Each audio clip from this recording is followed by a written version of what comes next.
kemuliaan dan hak prerogatif ilahi, misalnya apa? Kemahatauan, kemahakuasaan langsung. Demi apa sih?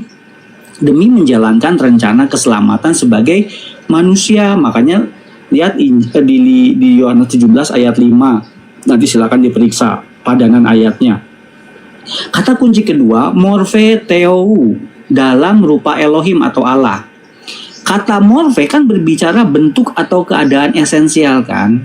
Jadi ini bukan cuma tampilan luar atau skema atau bentuk luar yang dipakai di ayat 7 ini. Dan ini menunjukin sama kita kalau Yesus punya hakikat ilahi yang sejati, bukan sekedar penampakannya doang. Dan ini jelas menegaskan keilahian Yesus sebelum inkarnasi. Makanya tadi ya kenosis kan, ayat 6 kan. Kenosis adalah tindakan dari pribadi ilahi yang kita lihat bahwa itu adalah Yesus. Kalimat kata selanjutnya, ok harpakmon hegesato, tidak menganggap sebagai perampasan. Harpakmon itu berarti sesuatu yang dirampas atau dipertahankan secara paksa. Artinya di sini artinya ya, Yesus nggak mempertahankan keilahiannya secara egois, tetapi dia rela menanggalkannya demi misi keselamatan. Jadi ini nunjukin sama kita kerendahan hati ilahi yang aktif dan sukarela, bukan paksaan dari luar. Lalu morfendo lo labon, mengambil rupa hamba. Doulos itu kan hamba ya, doulo itu.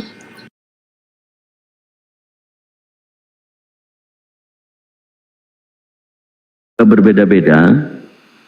Saya bernarasi dulu tentang agama ini menurut rasional berpikir kita.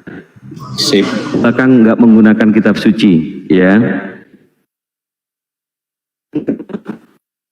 Bapak segala bangsa itu, bapak para nabi itu disebutnya Abraham atau Ibrahim. Itu dulu. Kita mundur ke belakang.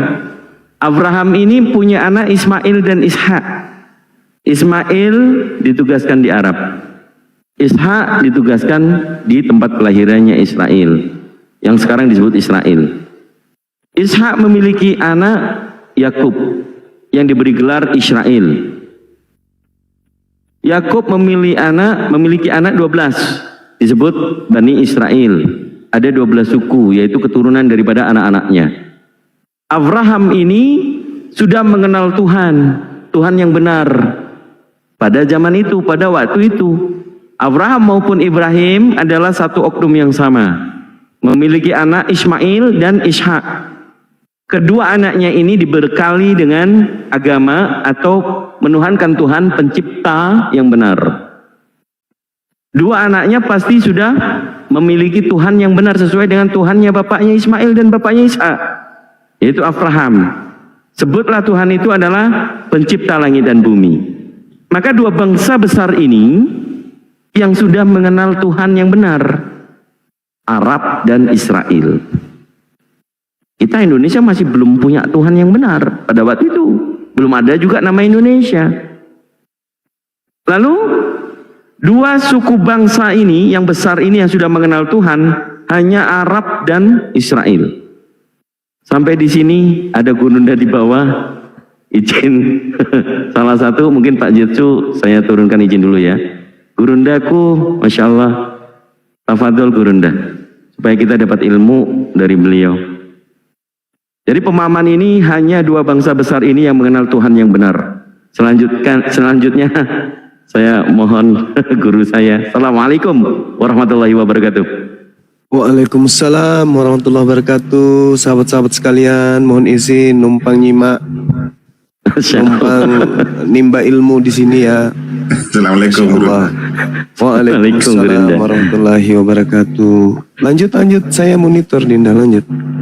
Iya, Abangda begini, karena literatur yang saya miliki hanya sebatas rasional, mengajak saudara-saudara Kristen kita ini kembali kepada Abrahamik dulu, Gurunda. Mohon dibantu pencerahan, Abangda. Tafadhol, Abangda. Mohon izin teman-teman, bukan menggurui, saya hanya sekedar mengingatkan saja ya. A'udzubillahi minasyaitonirrajim. Bismillahirrahmanirrahim. Ketika berbicara mengenai ajaran Ibrahim alaihissalam dalam perspektif saudara-saudara Yahudi atau Kristen disebut dengan Abraham. Nabi Muhammad SAW itu tidak pernah belajar tentang Taurat, tidak pernah belajar tentang Injil, tidak pernah tahu tentang masa lampau terkait dengan konsep ketuhanan, konsep keyakinan, dan seterusnya.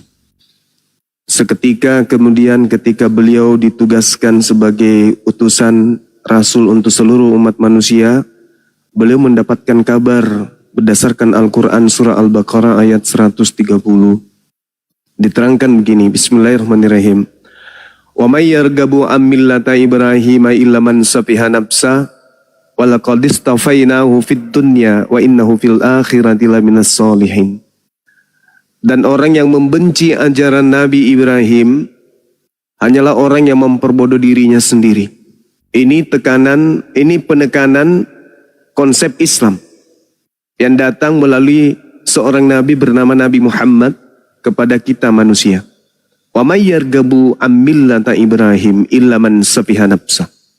Orang yang membenci ajaran Nabi Abraham itu adalah orang yang menzalimi dirinya, orang yang memperbodoh dirinya.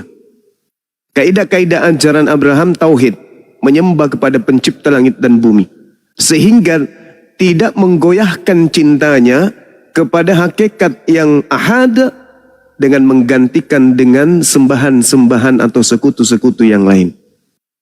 Iskala lahu rabbuhu aslim. Dalam kajian Al-Quran, Allah memperingatkan kepada Nabi Muhammad, wahai Nabiku Muhammad, dulu aku pernah berfirman kepada kakekmu Ibrahim. Apa yang aku firmankan kepada kakekmu? Aslim, wahai Abraham, berserah dirilah ente kepadaku.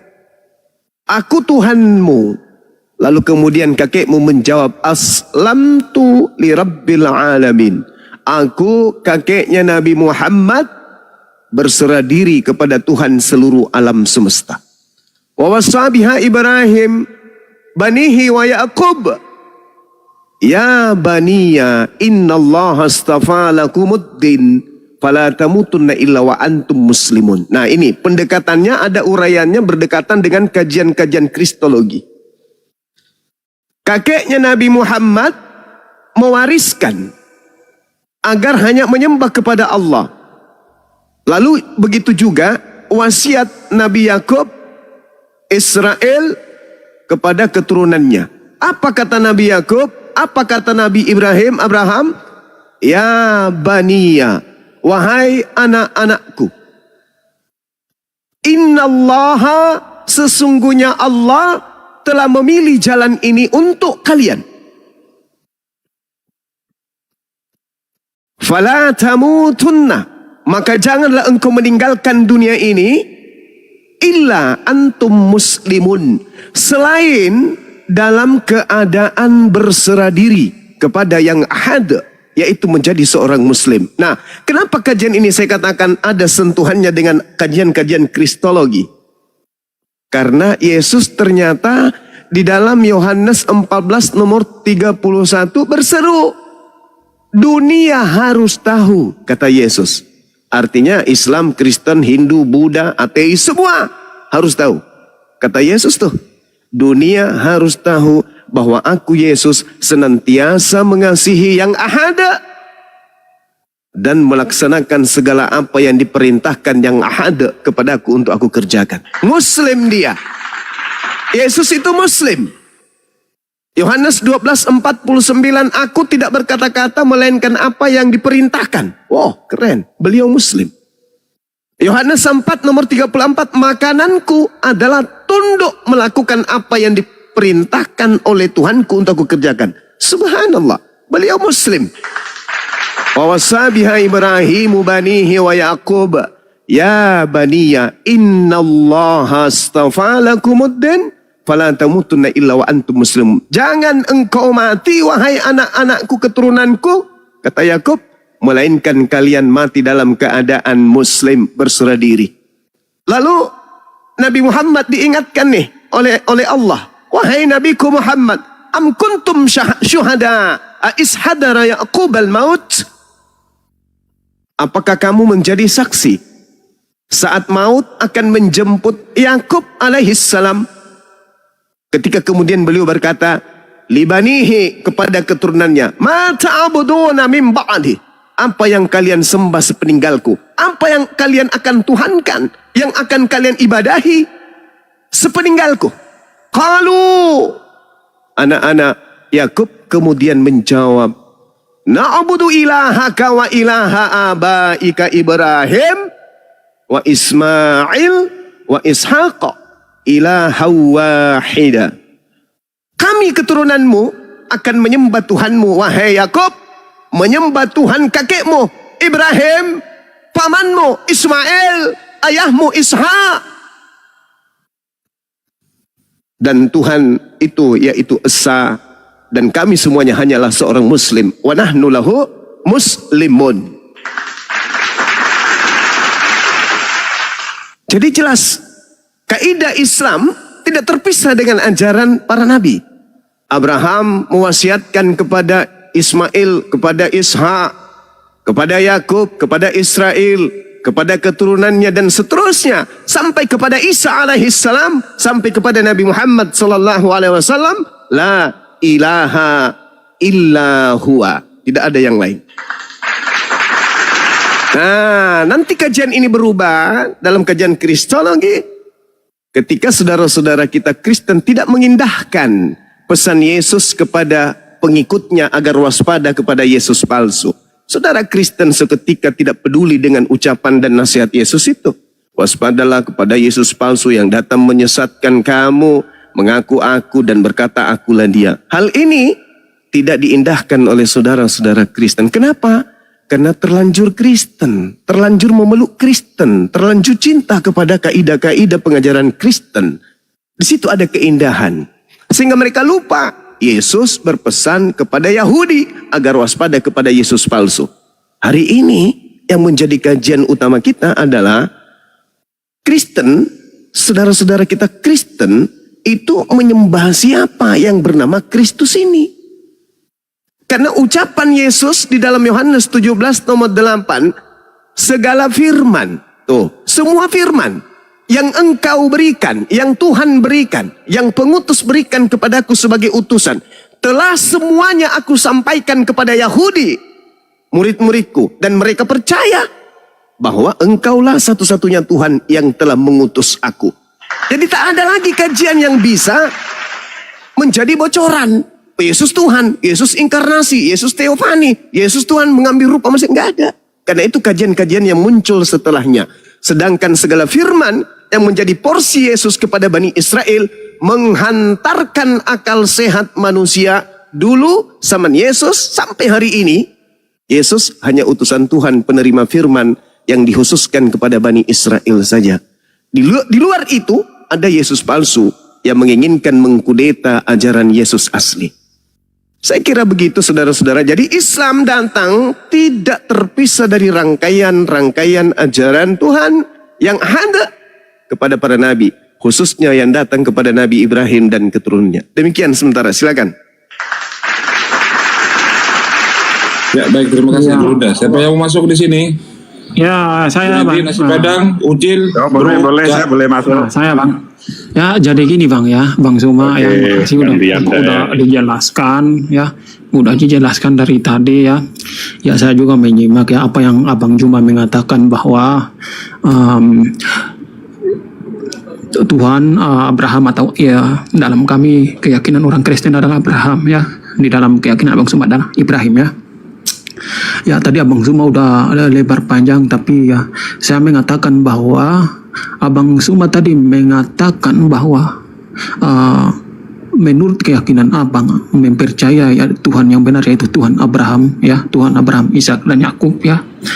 Tapi ya saya harus mempertanyakan kepada Abang Suma ya, apakah 10 perintah Allah itu, apakah Abang Suma itu tadi mengatakan itu, apakah 10 perintah Allah itu Abang Suma ya menurut ya ajarannya itu diyakini atau dilarang ya, diikuti atau ada yang dilanggarkan, maksud gitu ya.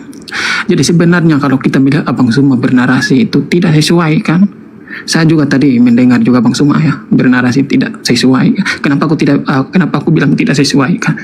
Karena 10 perintah Allah itu adalah 10 perintah Allah yang sangat penting bagi umat manusia ya yang harus diikuti ya. Sedangkan menurut keyakinan Abang Suma itu semua dilanggar ya. Allah mengajarkan bahwa tidak boleh berzina ya. Itu dilanggar ya. Allah berfirman ya bahwa jangan mencuri ya, atau jangan membunuh ya, tidak boleh ya. Tapi semua itu jangan bersaksi dusta ya. Ya, lalu kenapa tadi Abang Suma mengatakan bahwa Abang Suma itu mempercayai Tuhan yang benar Abraham, Ishak dan Yakub ya. Sedangkan 10 perintah Allah Tuhan dari Tuhan yang benar itu dilanggar ya. Jadi itu saja yang saya perlu mempertanyakan ke Abang Suma ya, karena ya itu sangat bertentangan ya. Kalau Tuhan Abraham, Ishak dan Yakub ya mengatakan 10 perintah Allah itu yang harus diikuti manusia itu adalah ajaran yang benar. Kenapa ajaran Abang Suma bertentangan dengan itu? Dan Abang Suma katakan sendiri tadi bahwa itu adalah ajaran yang benar dari Tuhan Abraham, Ishak dan Yakub. Oke Bang, itu saja. Baik, satu hal yang perlu kita pahami. Yang pertama, tataran dari yang saya uraikan tadi ini, itu memiliki kemudian kekuatan yang susah untuk diruntuhkan. Islam menyembah kepada Tuhannya Abraham, ilah Yakub, atau Eloa Abraham, Eloa Ishak, Eloa Yakub. Tadi Al-Quran, surah Al-Baqarah, saya sudah uraikan. Bagaimana kemudian umat Islam diajarkan dengan sangat terinci, bahwa Nabi sebelum Nabi Muhammad telah diajarkan kemudian menyembah kepada Tuhan yang esa, dan berserah diri hanya kepada Tuhan yang esa tersebut. Adapun implementasi dalam kajian literasi pengajaran hukum yang datang kepada Bani Israel hanya dikhususkan kepada Bani Israel. Tak ada tendensi Islam harus masuk ke sana. Islam harus kemudian sesuai dengan ajaran konteks yang ada di dalam pengajaran orang Yahudi. Enggak. Kenapa? Karena Al-Quran sendiri menarasikan dalam surah Al-A'raf ayat 145. Wa katabna lahu fil alwahi min kulli syai' mau'idatan wa tafsila li kulli syai' fakhuzha biquwwah wa'mur qaumaka ya'khuzu bi ahsaniha sa'urikum daral fasiqin. Wahai Musa, aku tuliskan kepadamu Torah, segala sesuatu sebagai pelajaran dan penjelasan untuk segala hal. Maka aku berfirman kepadamu, berpegang teguhlah kepadanya wahai Nabiku Musa, dan suruhlah kaum Bani Israel berpegang teguh kepadanya dengan sebaik-baiknya. Jadi kaidah pengajaran Abraham kepada keturunan Ishak ya untuk Ishak dan keturunannya, kepada Nabi Ismail hanya untuk Nabi Ismail dan keturunannya. Terkhusus endingnya ada pada Nabi Muhammad sallallahu alaihi wasallam. Bedanya kemudian adalah ajaran Tuhan yang datang kepada Bani Israel itu spesial untuk Bani Israel, bukan untuk Kristen. Sedangkan ajaran yang datang melalui Nabi Ismail, keturunannya Nabi Muhammad, itu seluruh umat manusia. Makanya seruan Nabi Musa ya Bani Israel, seruan Yesus ya Bani Israel. Tidak ada seruan Nabi Musa atau Nabi Isa atau Yesus wahai seluruh umat manusia. Berbeda dengan baginda Rasulullah Muhammad sallallahu alaihi wasallam. Ya ayyuhan nas, inni rasulullahi ilaikum jami'a. Wahai seluruh umat manusia, sesungguhnya aku ini adalah utusan pencipta langit dan bumi untuk kalian semua. Sedangkan Yesus, aku diutus hanya kepada domba yang hilang, yang sesat dari umat Israel saja. Kristen tidak punya ruang di sana. Nah, kemudian ketika berbicara mengenai hukum yang datang kepada Bani Israel hanya berlaku untuk Bani Israel.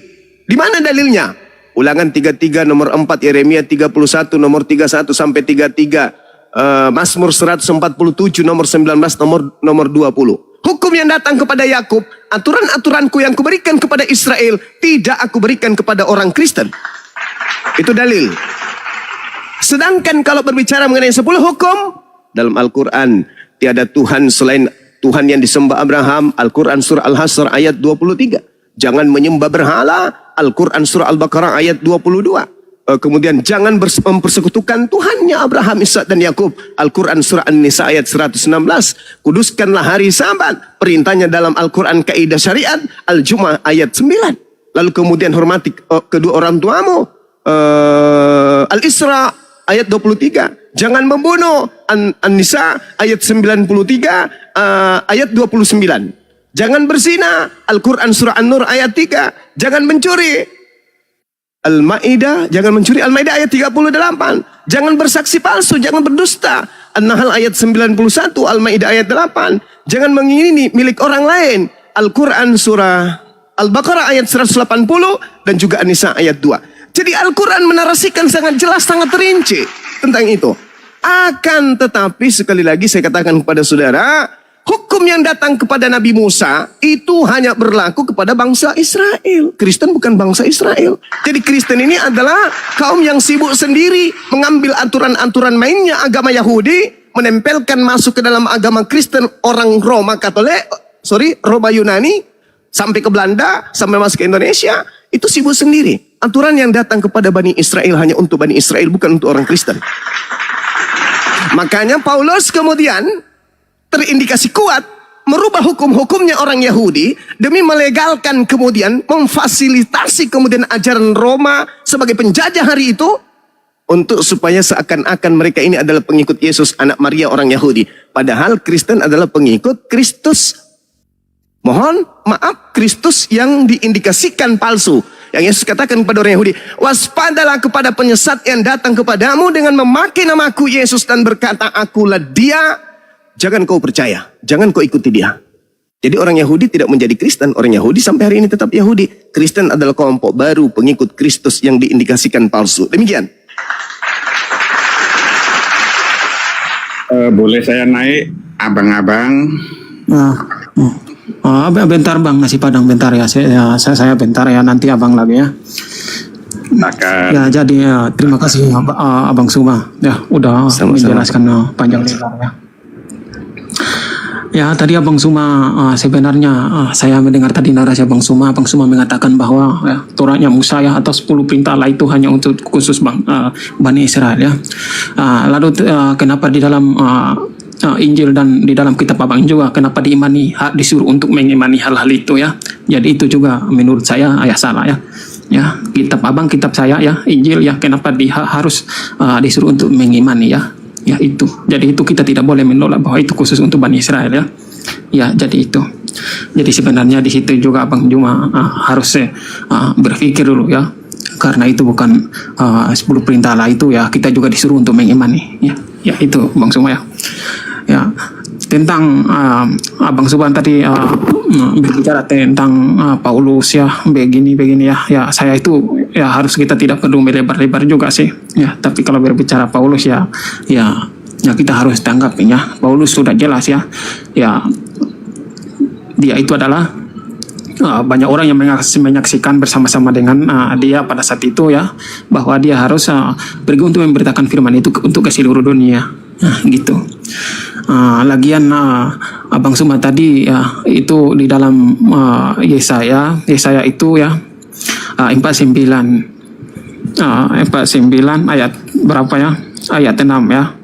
Ya itu ya bukan untuk suku-suku Israel atau untuk bangsa Israel saja ya, tetapi untuk seluruh dunia ya. Jadi tadi Abang Suma mengatakan bahwa perintah-perintah itu ya khusus Bani Israelnya sebenarnya salah ya. Saya harus mempertegaskan itu ya. Kalau untuk Bani Israel aja kenapa kita harus disuruh imani itu ya, jadi salah di situ ya. Oke Bang, saya begitu saja. Abang Suma, baik. Biar Abang Padang yang ganti. Masya Allah, sabar. Saya tanggapi yang tadi. Sahabatku, saudaraku. Al-Quran surah Al-Araf ayat 158. Bismillahirrahmanirrahim. Fa'aminu billah wa rasulihi nabiyyil ummiyil ladhi yu'minu billah wa kalimatihi wattabi'uh la'allakum tahtadun. Nabi Muhammad diutus. Sebelumnya kalimatnya mengatakan, ya ayuhan nas, inni rasulullahi ilaikum jami'a. Wahai seluruh manusia, sesungguhnya aku ini utusan Tuhan pencipta langit dan bumi untuk kalian seluruhnya. Kalian diperintahkan beriman kepada Allah, beriman kepada aku Rasul, beriman kepada kalimat-kalimat kitab-kitab, maka ikutilah aku.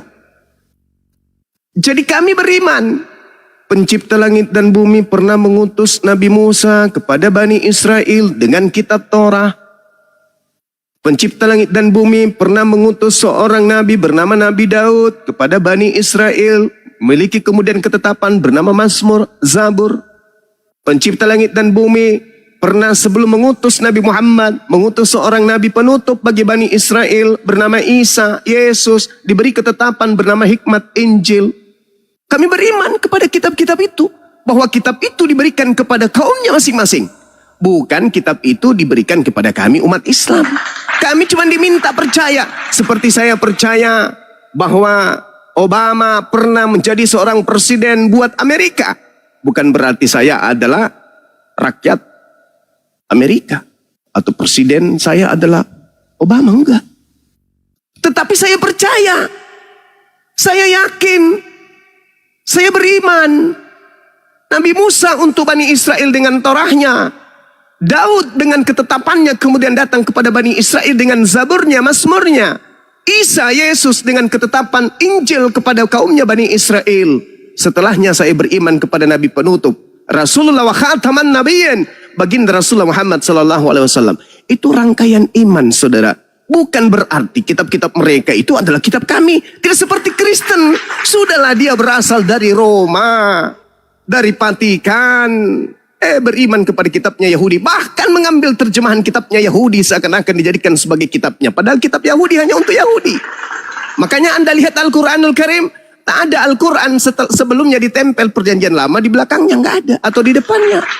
Karena kitab yang ada kepada selain daripada Nabi Muhammad, itu dihususkan kepada kaumnya masing-masing. Jadi nggak bisa merubah itu, Bang. Itu, Bang.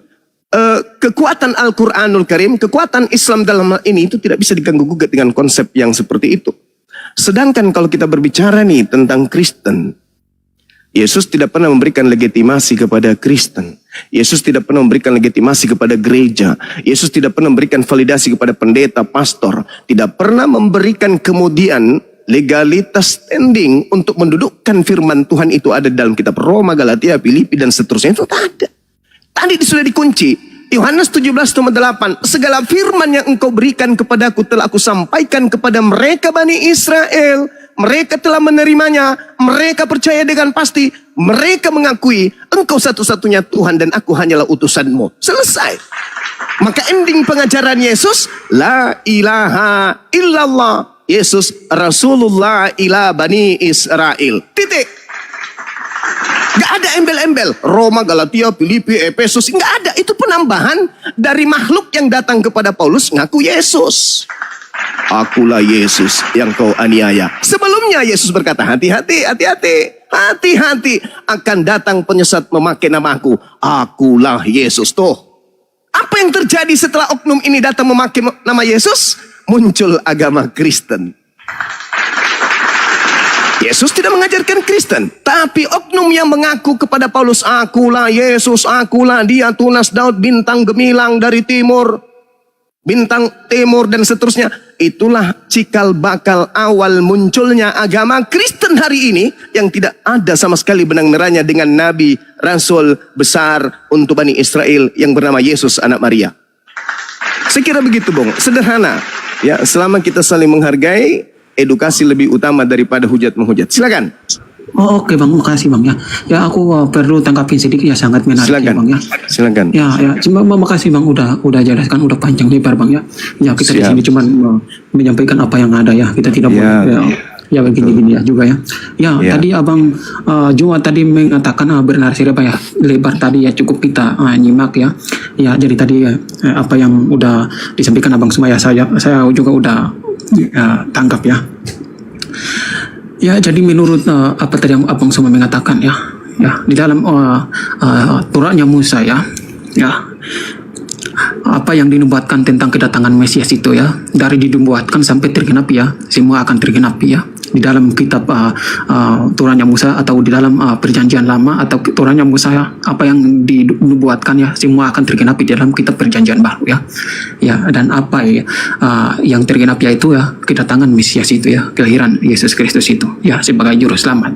Ya, jadi itu adalah ya yang nyata ya, yang benar-benar datang ya untuk menyelamatkan umat manusia ya, karena dia itu ya sebelum dia datang udah dinubuatkan ya dari ratusan tahun ya, dan itu semua tergenapi ya itulah suatu hal yang kami imani yang sangat bagi kami itu sangat meyakini ya dan untuk itu Abang Suma tadi mengatakan bahwa ajaran kami itu ya begini ya saya perlu tanggapi ini sedikit ya Yesus itu ya murid-muridnya Yesus itu orang-orang Yahudi Yesus itu kan murid-muridnya orang Yahudi ya dan kami bukan untuk menempel-nempelkan kepada agama Yahudi atau orang-orang Yahudi ya. Murid-murid Yesus itu adalah orang-orang Yahudi, otomatis ya kami harus mengikuti murid-murid Yesus itu ya. Yesus datang bukan membawa agama ya, tetapi murid-murid Yesus yang mengajarkan tentang ajaran Yesus itu ya. Maka kami mengikuti ajaran Yesus itu, makanya kami disebut ya pengikut Yesus ya, karena kami mengikuti ajaran-ajaran Yesus yang disampaikan lewat murid-muridnya ya itu ya. Dan tadi Abang Suma mengatakan bahwa legitimasi segala macam ya, kami tidak berpatokan itu ya. Udah jelas Yesus mengatakan kepada murid-muridnya, pergi dan beritakanlah ajaranku atau beritakanlah Injil ini sampai ke seluruh dunia. Itu sudah jelas juga ya, tidak perlu kita mencari legitimasi kemana-mana, itu juga sudah cukup ya.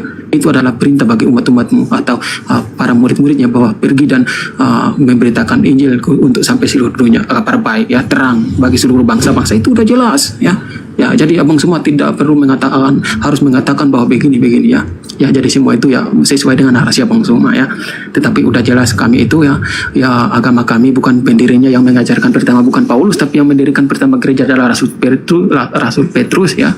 Yaitu murid Yesus sendiri dari Yahudi, orang Yahudi. Mengapa kami harus berkaitan dengan Yahudi? Karena umat-umat pengikut Yesus, murid-murid Yesus adalah orang-orang Yahudi semua ya. Ya, kenapa kemudian Paulus sebelum bertobat ya, murid-murid Yesus sudah mengajarkan semua tentang apa yang diajarkan Yesus ya. Setelah Paulus bertobat ketemu Yesus ya, bukan dia sendiri ya, tetapi itu para saksi mata ada ya, banyak orang yang menyaksikan ya. Bahkan Ananias sebelum pergi untuk berdoa kepada Paulus ya, Tuhan berfirman lagi menempatkan dalam mimpi itu kepada Ananias ya. Itu menjadi suatu mukjizat bahwa ya Tuhan itu menunjukkan mukjizat kepada Paulus itu ya. Jadi itulah yang harus saya sampaikan ke Bang Suma ya. Jadi kalau kita berbicara tentang pendiri atau penyebar atau pengajaran agama ya kalau Yesus Kristus ya yang mengajarkan ajarannya yaitu orang-orang atau orang-orang dekat dengan dia ya, itu murid-muridnya sendiri itu orang-orang Yahudi ya, dan mereka itu bersama-sama dengan Paulus setelah Paulus menerima Yesus itu ya. Dan itu jangan perlu menyalahkan atau berkata-kata yang jelek-jelek kepada Rasul Paulus ya, karena Rasul Paulus itu adalah seorang rasul ya yang mengajarkan tentang ajaran Yesus yang Yesus sendiri menempatkan dalam suatu penglihatan, yaitu bukan dia sendiri, banyak orang yang mendengarkan perkataan suara itu ya. Jadi ya udah jelas ya, kalau mau bicara bukti, tunjukkan bukti di mana Tuhan berfirman atau Yesus ketemu dengan Paulus, udah jelas banyak orang menyaksikan ya. Jadi kalau Bung semua mengatakan atau bertanya saksinya siapa, sehingga Paulus itu menyebarkan atau memberitakan itu siapa ya, saya bisa menjawab itu ya. Tapi ya itu menurut keyakinan saya tidak perlu mempertanyakan lagi kepada Abang Suma atau tidak perlu lagi mempertanyakan ke Abang Suma ya bahwa siapa gini ya, saya tidak perlu. Oke saja begitu Abang Suma. Oke, baik saudara. Mohon didengarkan penjelasan saya, nanti ditanggapi sesuai dengan bobot cakupan pesan yang saya sampaikan. Nabi Isa alaihissalam ketika datang di tengah-tengah Bani Israel, Allah pencipta langit dan bumi yang maha menyaksikan kemudian menyampaikan kepada Nabi penutupnya Rasulullah Muhammad sallallahu alaihi wasallam, wahai nabiku, sebelum engkau kuutus seorang nabi telah datang kepada Bani Israel dengan berkata, ya Bani Israel, ini Rasulullahi ilaikum. Wahai Bani Israel, aku Isa adalah utusan Tuhan kepada kalian. Dalam kajian Kristologi, Yesus dalam Matius 15 nomor 24 ketika ada orang datang bersungut-sungut memohon agar anaknya disembuhkan. Apa kata Yesus? Aku diutus hanya kepada domba yang sesat dari umat Israel. Oke, saudaraku Kristen mungkin bisa berdalih, oh, itu kan pada saat itu. Oke, ketika orang Kristen berbicara mengenai nubuat, di tengah-tengah Bani Israel, kitabnya Bani Israel, kitab Tanak, Taurat, Ketubim, Nefiim. Lalu kemudian saudara Kristen bermufak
semuanya itu bersaksi bahwa Bapaklah yang telah mengutus aku.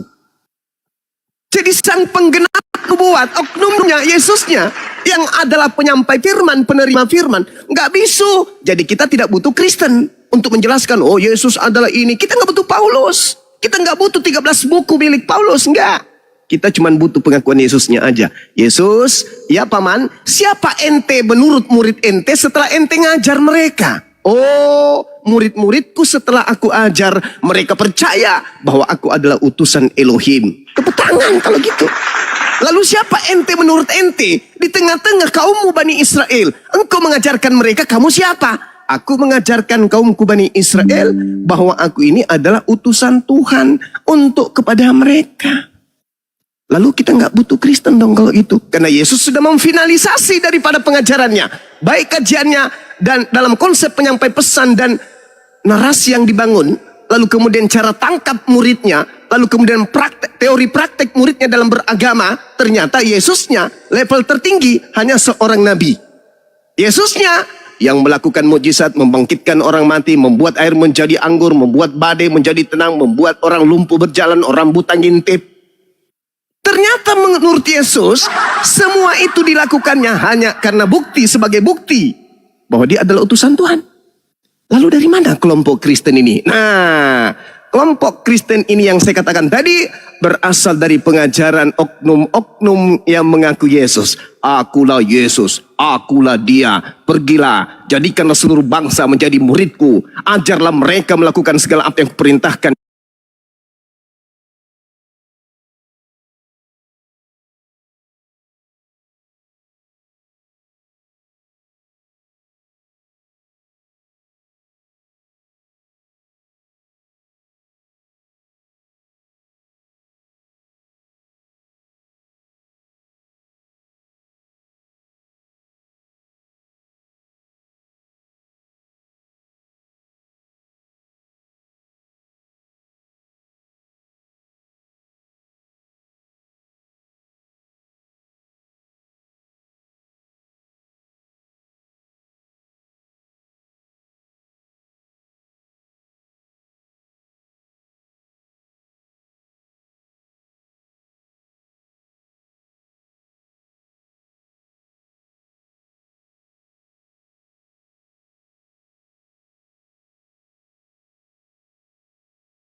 Itu luar biasa Bang, dan saat ini saya bingung ketemu di online lewat Suma ya. Punya satu pertanyaan aja Bang. Pertanyaan aja Bang. Yang tadi Bang Suma sampaikan yang tadi Bang Suma sampaikan, saya ambil poinnya, Tuhannya orang Yahudi yaitu Abraham sama dengan Tuhannya umat Islam. Betul ya Bang? Halo? Iya, benar. Oke. Terima kasih, saya terima poinnya Bang. Saya juga belajar ya Bang, saya masih belajar banyak agama. Cuma dari situ saya ada sedikit ketidaknyamanan dengan belum bisa menerima apakah itu Kristen atau Islam ya.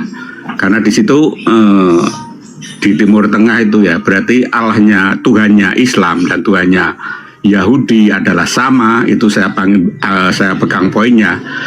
Tetapi kenapa ya mereka yang punya Tuhan yang benar ya, baik itu Islam baik itu Yahudi, mereka selalu berantem, selalu perang, tidak pernah ada damai. Sedangkan kita yang di Nusantara yang katanya menurut agama Samawi orang kafir, penyembah batu, penyembah berhala, itu ada lebih damai lah di Indonesia, katakan lebih damai ya, yang sebelum itu tidak ada perang tuh, tapi di mana asalnya mereka yang tahu Tuhan terlebih dahulu, Allah yang benar lebih dahulu, malah sering terjadi perang. Itu aja Bang, dan penjelasan singkat saya tunggu, dan sebentar lagi saya mau ada kegiatan lain. Terima kasih Bang Suma, sehat selalu sama-sama, buat Bang Bang. Suma. Baik, makasih abangku. Jadi saya jawab teman-teman. Al-Quranul Karim dalam surah Al-Ma'idah, Allah Subhanahu wa Ta'ala menjelaskan di dalam surah dalam ayat 12 kalau saya tidak keliru. Allah Subhanahu wa Ta'ala menjelaskan bahwa Allah memilih 12 suku dari Bani Israel. Lalu kemudian Allah mengatakan, inni ma'akum, aku bersama dengan kalian. Jadi awalnya pencipta langit dan bumi ini itu memilih Bani Israel sebagai bangsa pilihan. Walaqad ahzallahu mitsaqa Bani Israel wa ba'athna minhum 12 naqiban wa qala Allahu inni ma'akum la in aqamtumus salata wa atumuz zakata wa amantum bi rusuli wa azzartumuhum wa aqradtumullah qardan hasana.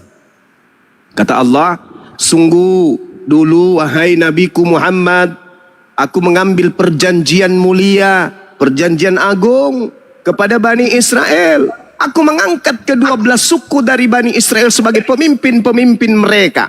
Lalu aku mengatakan kepada mereka, wahai Nabiku Muhammad, inni ma'akum, wahai Bani Israel, aku pencipta langit dan bumi bersama dengan kamu. Dan sungguh jika kalian wahai Bani Israel ibadah kepadaku,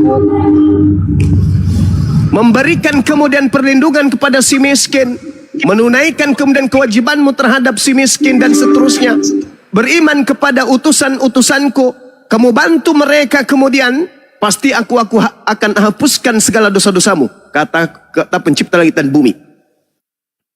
Tetapi apabila kalian kufur, faman kafara ba'da dzalik minkum faqad dalla sawa'as sabil.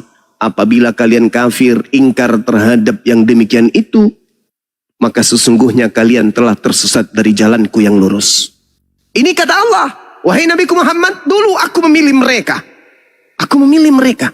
Aku bersama dengan mereka. Aku muliakan mereka. Aku angkat derajat mereka. Tetapi selanjutnya apa kata Allah? Wa minal ladina qalu, selanjutnya kata Allah, auzubillahi minasyaitonirrajim. Fabima naqdihim mitsaqahum la'annahum ja'alna qulubahum qasiyah. Itu kata Allah. Tetapi mereka melanggar janji mereka. Mereka sering ingkar, mereka sering kemudian menyakiti utusan-utusanku. Maka aku melaknat mereka, wahai Nabiku Muhammad. Aku melaknat mereka. Dulu aku memilih mereka. Dulu aku mencintai mereka. Aku angkat derajat mereka. Tetapi mereka seringkali melanggar janji-janji. Mereka kufur atas nikmat kepada mereka. Maka aku laknat mereka. Aku jadikan hati mereka menjadi keras membatu. Mereka suka mengubah firmanku. mereka sengaja melupakan sebagian pesan yang telah kuperingatkan kepada mereka. Maka engkau wahai Nabiku Muhammad selanjutnya akan senantiasa melihat pengkhianatan mereka. Kecuali sekelompok kecil aja yang mereka tidak akan berkhianat kepadamu. Apa kata Allah kepada Nabi Muhammad? Fa'fu anhum wasfah. Maka maafkanlah mereka. Maafkan mereka.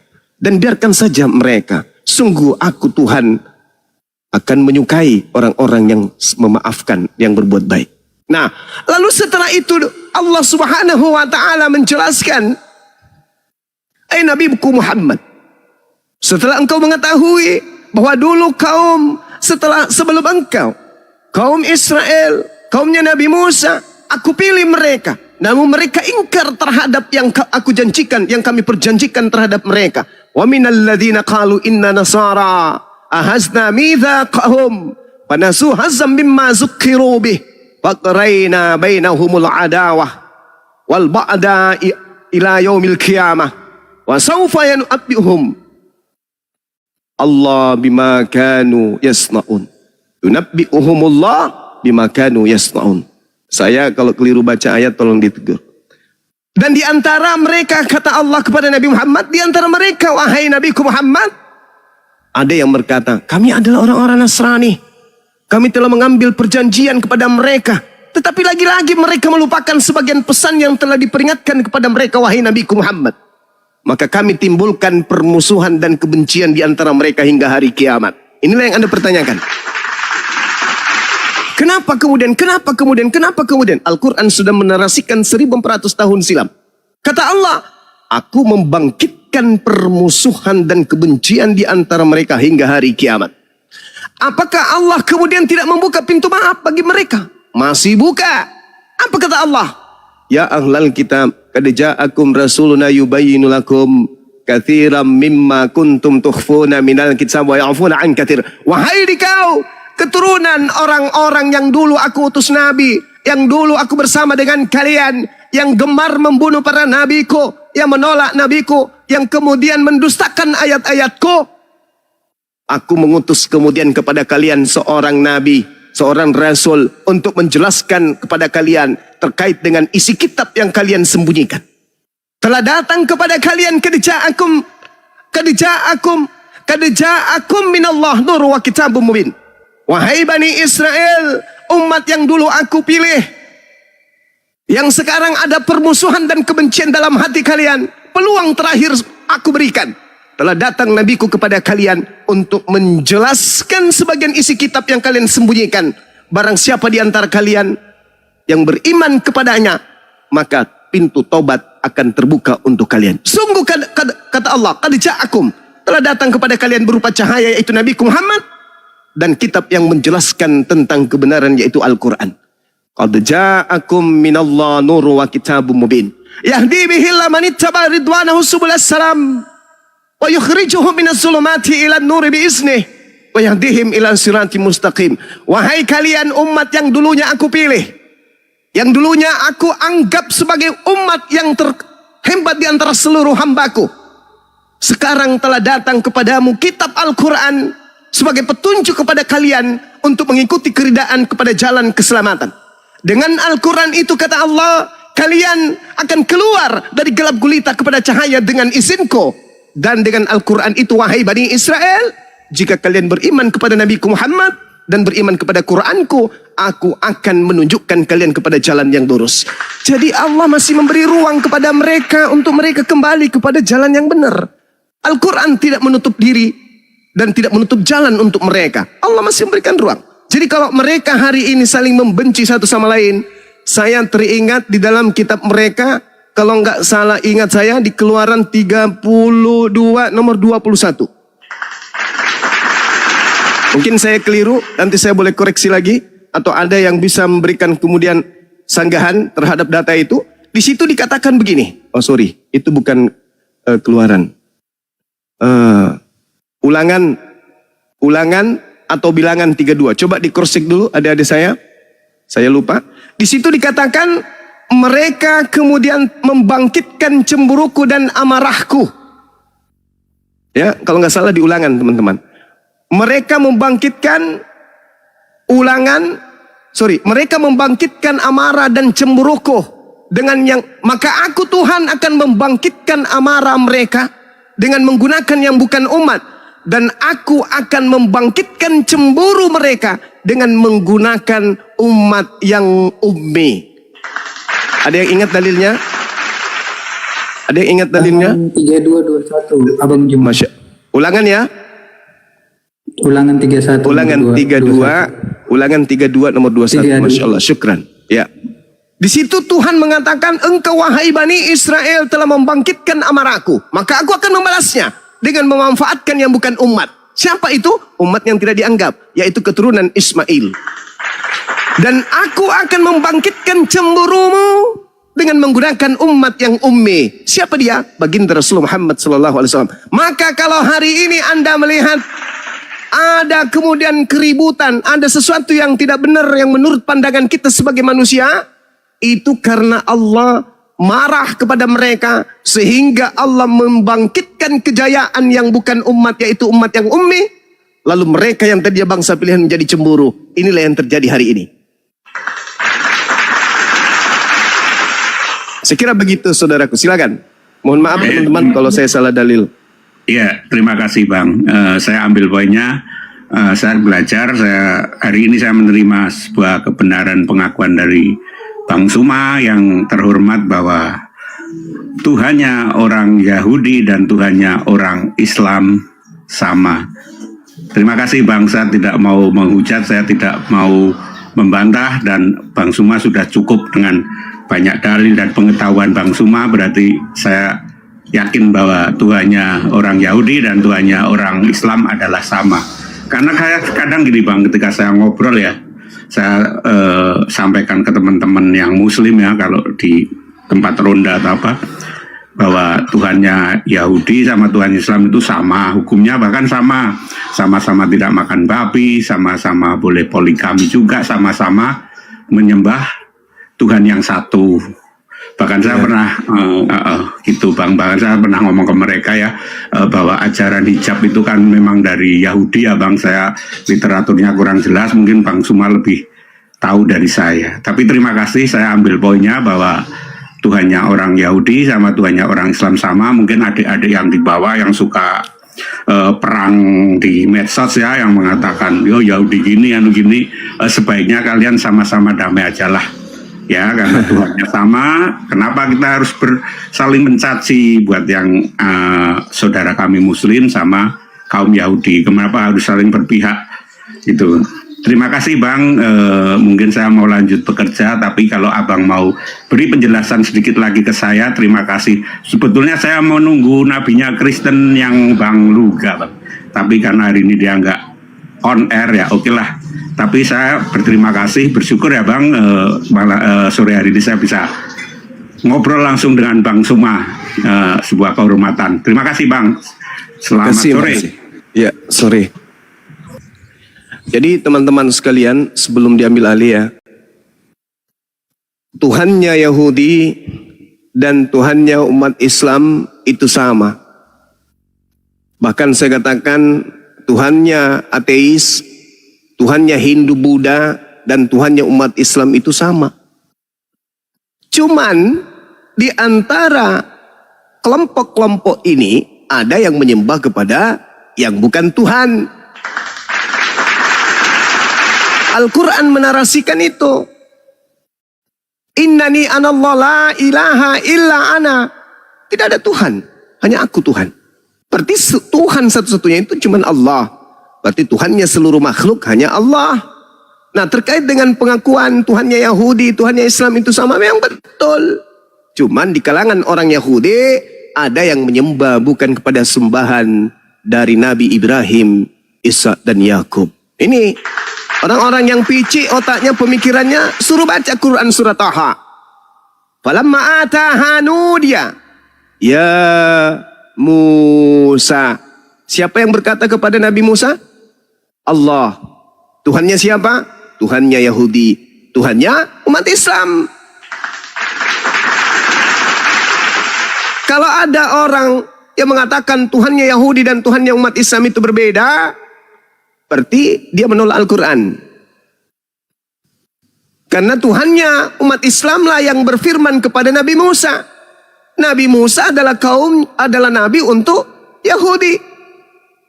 Hanya di internal Yahudi ada sekelompok orang yang kemudian menggantikan Tuhan yang diperkenalkan Nabi Musa kepada mereka. Ya, mereka sembah selain daripada Tuhan tersebut. Inni ana rabbuka fakhla'na laik. Innaka bil walidil muqaddasi tua. Sungguh aku ini adalah Tuhanmu. Yang berfirman kepada Nabi Musa, apakah Tuhannya umat Islam? Ya, Tuhannya umat Islam. Berarti umat Islam secara sadar digiring untuk mengimani Tuhan yang datang kepada Nabi Musa yang menyatakan diri kepada kaumnya, yaitu Bani Israel, di antaranya Bani Yehuda. Itu adalah Tuhan yang sama.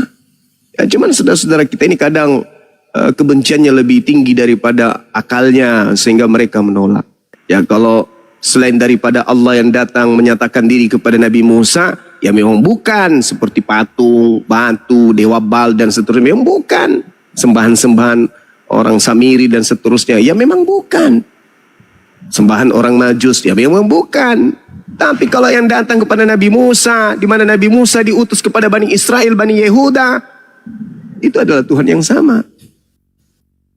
Orang yang mengatakan Tuhannya Yahudi dan Tuhannya umat Islam itu berbeda, mereka adalah kufur Quran, ingkar Quran.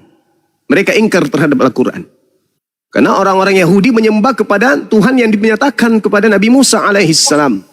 Makanya mereka pemegang Torah. Torah itu kitab yang diterima oleh Nabi Musa.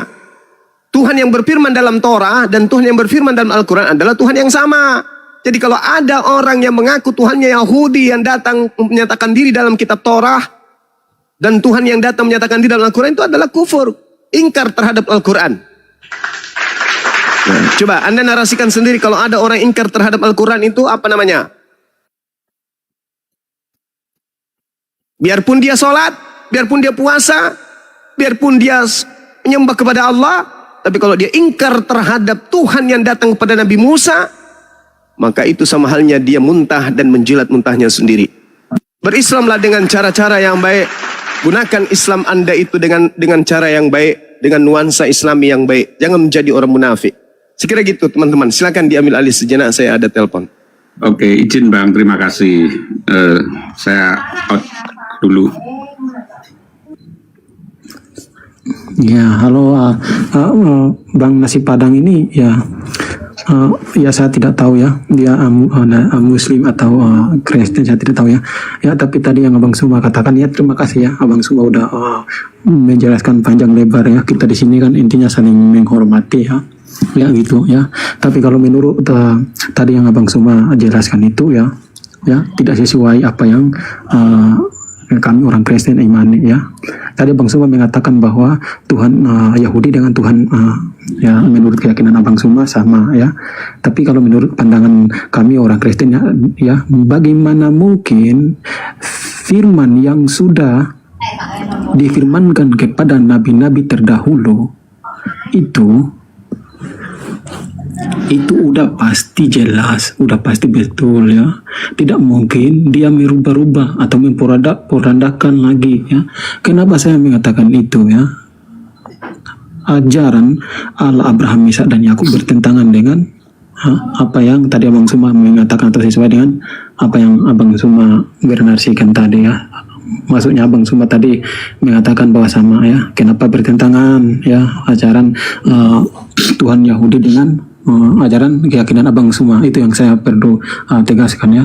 Terus tadi Abang Suma mengatakan bahwa Yesus datang hanya untuk Bani Israel ya. Di dalam Yesaya 49:6 ya, dia berbunyi terlalu sedikit bagimu hanya untuk menjadi hambaku, untuk menegakkan suku-suku Yakub ya, dan untuk mengembalikan orang-orang Israel yang masih terpelihara. Tetapi aku akan membuat engkau menjadi terang bagi bangsa-bangsa supaya keselamatan yang daripadaku sampai ke ujung bumi ya. Jadi ayat ini dia mengatakan bahwa ya seluruh bangsa-bangsa muka bumi ini itu akan mengenal terang lewat dari bangsa Israel ya, sebab keselamatan itu datang dari bangsa Yahudi ya.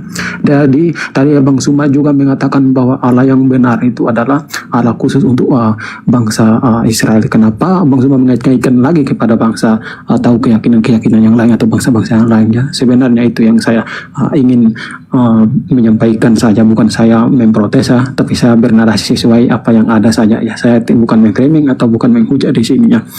Ya, jadi apa tadi yang Abang Suma mengatakan bahwa Allah Abraham, Ishak dan Yakub ya, Allah orang Yahudi itu sama dengan Allah orang Islam ya. Di sini saya mempertegaskan kalau dia sama, ngapain untuk ajarannya bertentangan ya. Itu yang kita harus pikirkan ya secara logika ya, itu ya. Tidak mungkin Allah yang pertama itu dia udah berfirman dengan apa yang ada, tidak mungkin dia berubah-ubah lagi ya. Tidak mungkin untuk para nabi terdahulu, tidak mungkin lagi. Ya itu saja Bang. Di sini ya kita tidak menghujat. Ya oke Bang, tangkap gimana Bang? Ini Gurunda Juma lagi nelpon sebentar. Nanti kita tunggu beliau balik lagi. Jadi yang kamu narasikan mengenai tentang Gurunda Juma menafsir, beliau tidak menafsir. Beliau mengatakan bahwa Tuhannya Yahudi, Tuhannya Hindu, Tuhannya Buddha sebenarnya sama dengan Tuhannya Islam. Maka perlu dengarkan penjelasan daripada penjelasan yang dijelaskan oleh Gurunda Juma. Jangan di-cut, dipotong, di-record, baru difitnahkan. Beliau menjelaskan menggunakan Al-Quran. Qul a'udzu birabbin nas. Katakanlah Muhammad terhadap mereka, aku berlindung kepada Tuhannya manusia. Ini dalil bahwa Tuhannya umat Islam adalah Tuhannya seluruh manusia, termasuk Yahudi, termasuk Hindu, termasuk Buddha, Tionghoa, Tuhannya semuanya. Cuman yang membuat mereka belok, kata Gurunda Juma, mereka membuat Tuhan-Tuhan yang baru. Itu loh, itu poinnya. Mereka yang membuat Tuhan-Tuhan yang baru. Sebenarnya mereka semua Tuhannya adalah Allah Subhanahu wa Ta'ala. Cuman karena tegar tengkuknya mereka membuat Tuhan-Tuhan baru, mereka sujud menyembah mereka. Makanya tadi Gurunda Juma mengatakan dalam surat At-Toha, Innani anallah la ilaha illa ana. Aku ini Allah, tiada Tuhan selain aku. Kemudian Allah di ayat pembuka dalam surat Al-Fatihah itu sudah diterangkan, Alhamdulillahi Rabbil Alamin. Segala puji bagi Allah, Tuhan semesta alam. Tetapi yang membuat mereka tidak lagi menyembah Tuhan semesta alam, berkat mereka membelokkan daripada ajaran-ajaran para nabi, hingga mereka membuat Tuhan-Tuhan baru. Ya kan? Jadi Bani Israel sekarang sudah tidak lurus lagi seperti zamannya Musa. Ya kan? Mereka tidak lurus lagi seperti zamannya Nabi Isa atau Yesua Hamasiyah. Maka ketika Anda mengatakan bahwa kalaulah Tuhannya umat Islam sama dengan Tuhannya orang Yahudi, lalu kenapa masih ada ya kan pembelokan daripada mereka terhadap umat Islam? Yaitu adalah perbuatan mereka sendiri. Yesus mengajarkan dalam Markus 12 nomor 29, hai orang Israel, Tuhan itu Allah kita Esa. Yang membelokkan hingga tidak lagi menyembah Tuhan yang Esa adalah kalian sendiri, dengan mengatakan bahwa tidak, dia adalah bagian daripada Tuhan itu sendiri yang berasal dari firman yang menjadi manusia. Jadi yang perlu disalahkan adalah bukan umat Islam, ya kan, bukan Tuhan daripada seluruh manusia, tapi yang perlu disalahkan adalah diri kalian sendiri, karena berani mengatakan dan membelokkan daripada ajaran-ajaran para nabi hingga kalian menyembah daripada selain daripada Tuhan yang Maha Esa. Jadi pernyataan Gurunda Juma jangan di-cut, jangan dipotong, dengarkan penjelasan. Beliau ketika menarasikan sesuatu, beliau rincikan dengan yang namanya penjelasan. Dengan penjelasan itulah kita mendapatkan hikmah, pengetahuan, hingga mengetahui daripada apa yang disampaikan oleh beliau. Tapi dasarnya itu ya yukhadi'unallaha walladzina amanu wa ma yakhda'una illa anfusahum wa ma yash'urun. Walaupun Gurunda Juma sudah menyampaikan kebenaran, mereka masih mencobai menipu Gurunda Juma, menipu orang-orang yang beriman, menipu Allah Subhanahu wa Ta'ala, padahal mereka tidak sadar sedang menipu diri mereka sendiri. Di-cutlah videonya, dipotonglah perkataannya, habis itu dipasang di fitnah. Gurunda Juma mengatakan bahwa orang Yahudi Tuhannya sama dengan Islam, tanpa mengetahui daripada penjelasan dan rincian daripada Gurunda Juma, hingga timbul framing. Jadi ini adalah perbuatan kalian, perbuatan orang-orang kafir. Karena orang kafir ini mereka sudah disematkan oleh Allah Subhanahu wa taala dalam Al-Qur'an bahwa mereka ini adalah tegar tengkuk. Walaupun di kebenaran itu sampai terhadap mereka nggak mau dengar. Innal ladzina kafaru sawa'un 'alaihim a'andzartahum am lam tunzirhum la yu'minun. Orang kafir itu, walau kita sampaikan kebenaran dan walaupun kita tidak menyampaikan kebenaran, mereka ini tidak akan mau beriman. Kenapa? Summum bukmun umyun fahum la yarji'un. Tuli. Allah kasih kuping, Allah kasih mata, Allah kasih mulut. Tetapi ketika mendengarkan kebenaran, melihat kebenaran, mengetahui kebenaran, seakan-akan mereka tidak punya mata, pura-pura buta. Seakan-akan mereka itu tidak punya kuping, pura-pura tuli. Jadi kalau Anda mengatakan bahwa Gurunda Juma menafsirkan, beliau menggunakan datanya valid dari Al-Quranul Karim, ya kan? Itu bukan tafsir, itu bukan kiasan, itu eksplisit langsung yang diterangkan oleh Tuhan dalam Al-Quranul Karim bahwa manusia Tuhannya adalah Allah Subhanahu wa taala, laisa kamitslihi syai'un, tidak serupa dengan apapun. Jadi tidak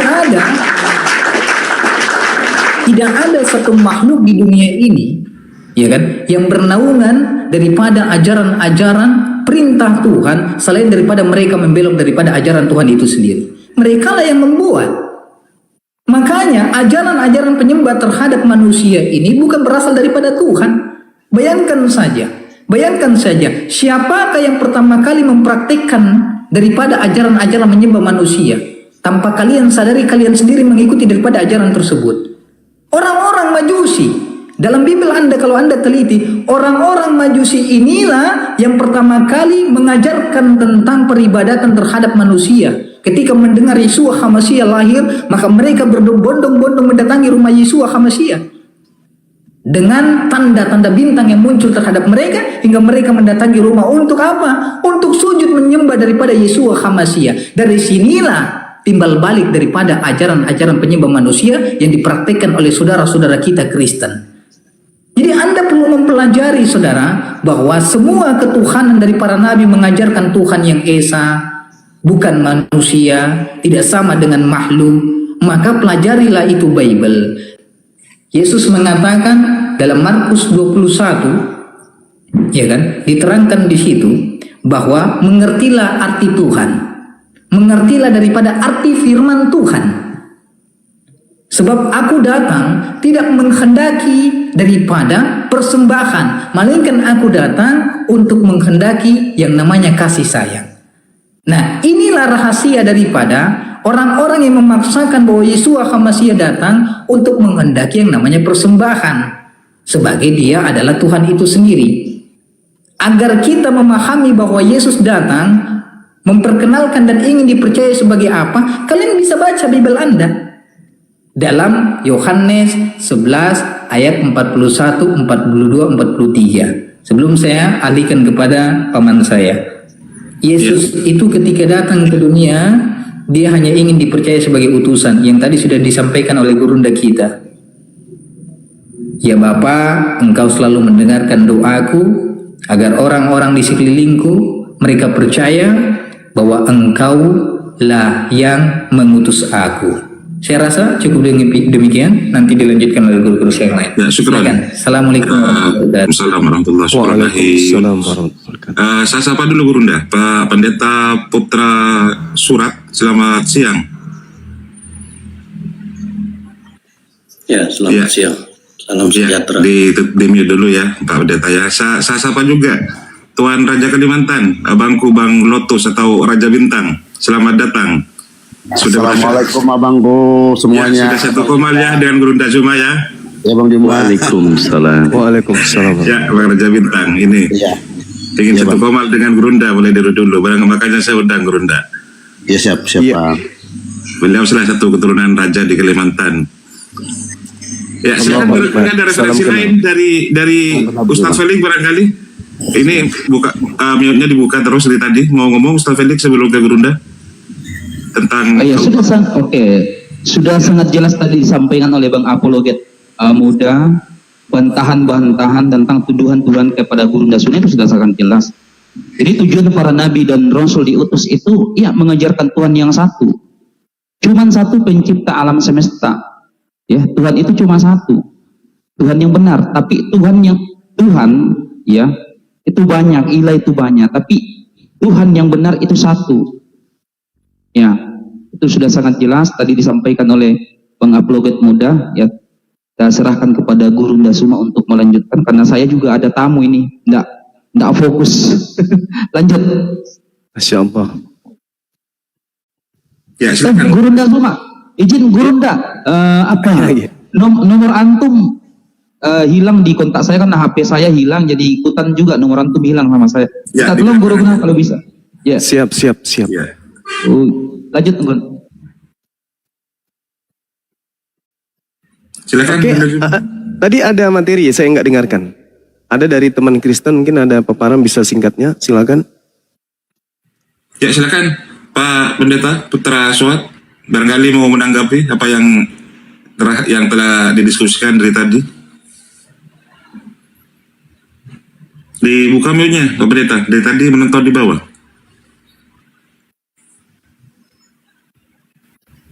Mute-nya dibuka Pak Pendeta. Iya. Oke, suara saya kedengaran toh? Jelas. Baik, jadi kalau bicara tentang konsep ketuhanan, berarti kita harus lihat dari latar belakang.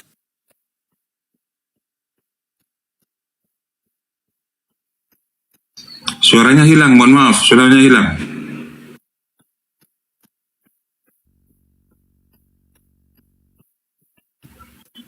Pak Pendeta monitor, suaranya hilang. Oh, berarti sinyal saya kurang bagus. Ya, bisa diulang lagi Pak Sinyal saya Pendeta. kurang sudah Ya. beberapa. Bisa diulang lagi? Ya, silakan. Ya. Ya, jadi kalau bicara tentang konsep ketuhanan, ya kita harus lihat dari latar belakang sejarah peradaban manusia. Mulai dari Adam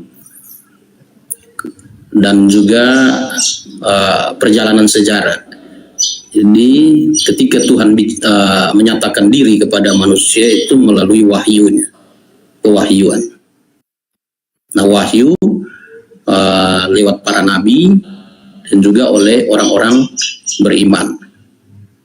Nah, pewahyuan kalau bicara tentang kekristenan, maka kekristenan punya satu dasar pewahyuan yang tadinya dalam bentuk lisan dari ucapan nabi, orang-orang beriman, lalu kemudian itu dibukukan, ya, yang oleh orang Kristen itu dibagi menjadi dua perjanjian lama dan perjanjian baru.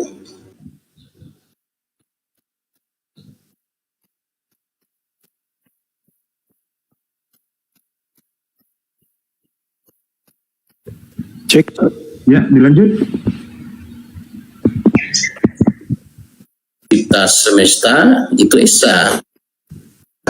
Itu, tetapi ketika bicara tentang konsep Tuhan berkomunikasi dengan manusia, ya kami paham itu tiga pribadi menurut catatan wahyunya, yaitu perjanjian lama dan perjanjian baru. Nah, gitu. Nah, kemudian di dalam pengkalimatan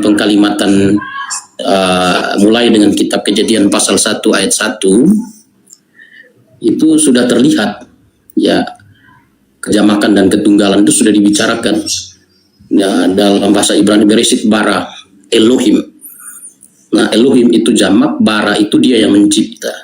Dia di situ adalah orang ketiga tunggal. Jadi tunggal dan jamak. Jadi Bereshit bara Elohim.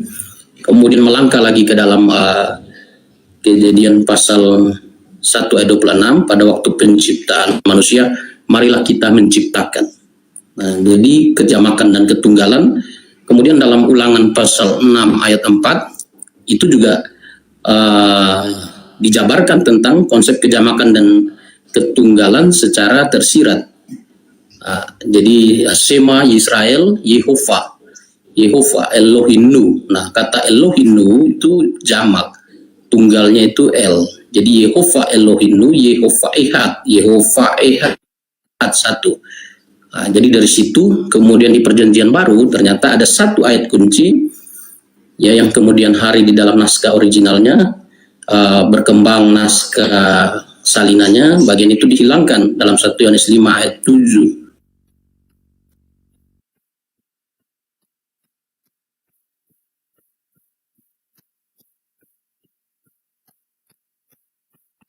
Cek.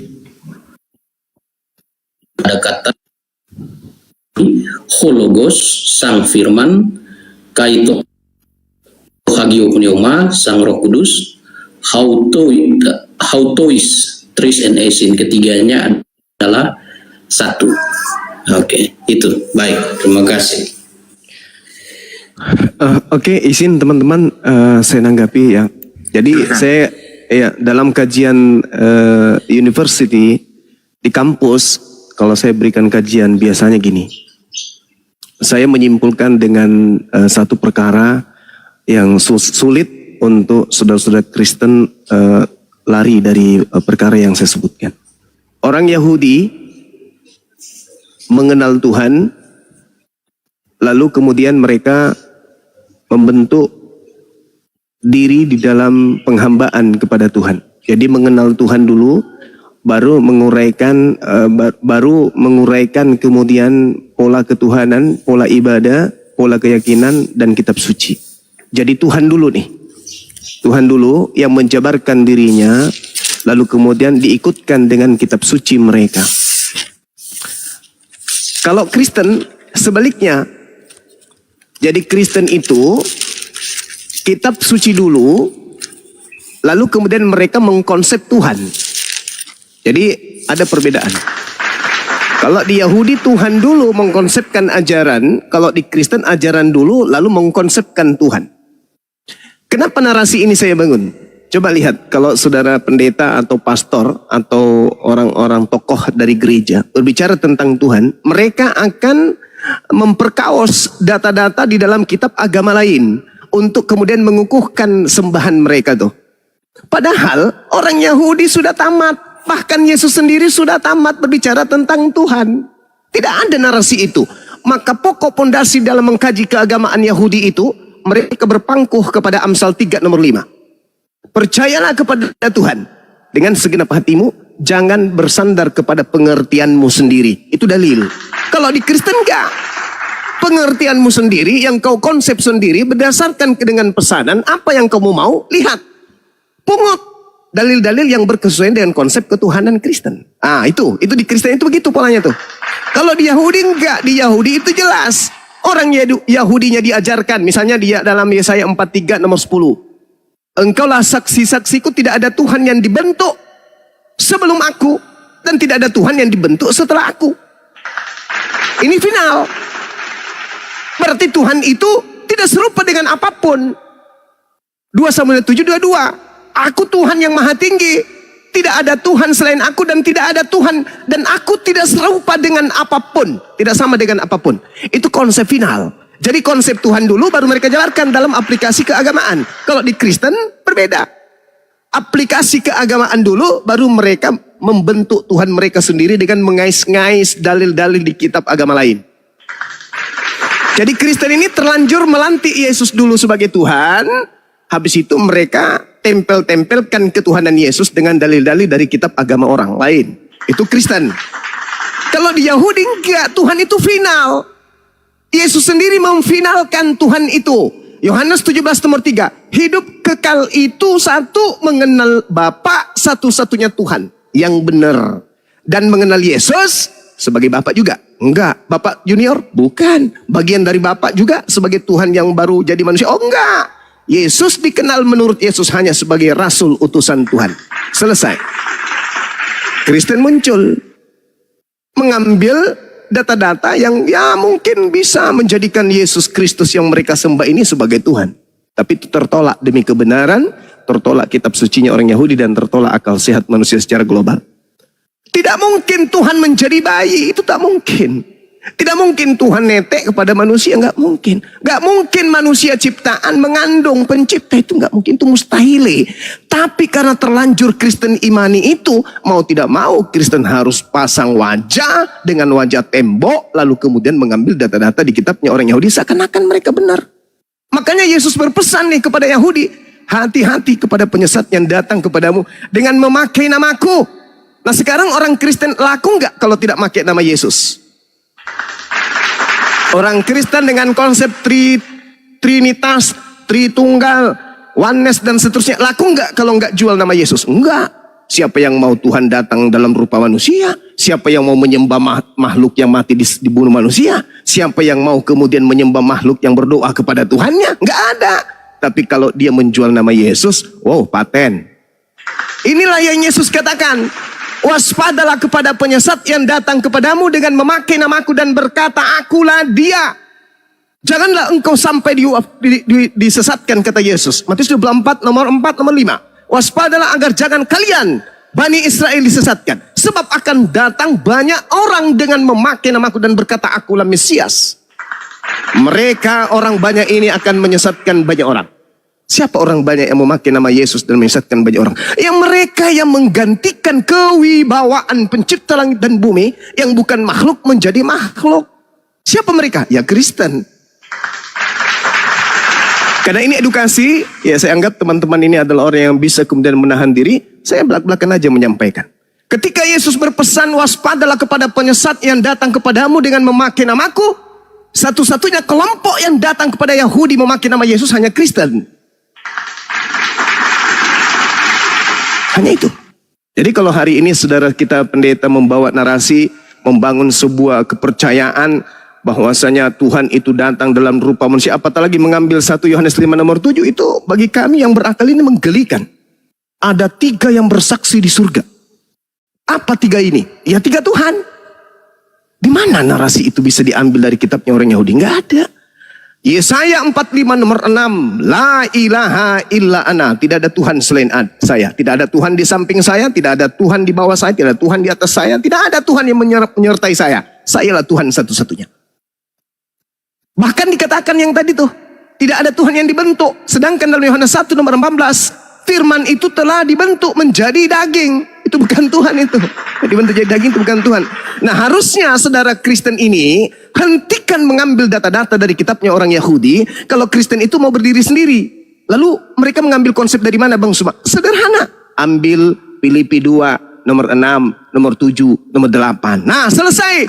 Theos, sembahan Roma Yunani, mengosongkan diri, lalu tidak mempertahankan keteosannya, lalu mengosongkan diri, lalu mengambil rupa manusia, lalu menjadi manusia, lalu taat sebagai manusia, bahkan taat sampai mati di atas pohon. Itu jangan ngambil kitabnya orang Yahudi. Selesai. Maka orang Kristen akan tampil dengan kekristenannya dan gagah berani. Ambil juga Kolose 2 nomor 9. Dalam tubuh Yesus, mulai dari kukunya sampai rambutnya, kepenuhan keteosan.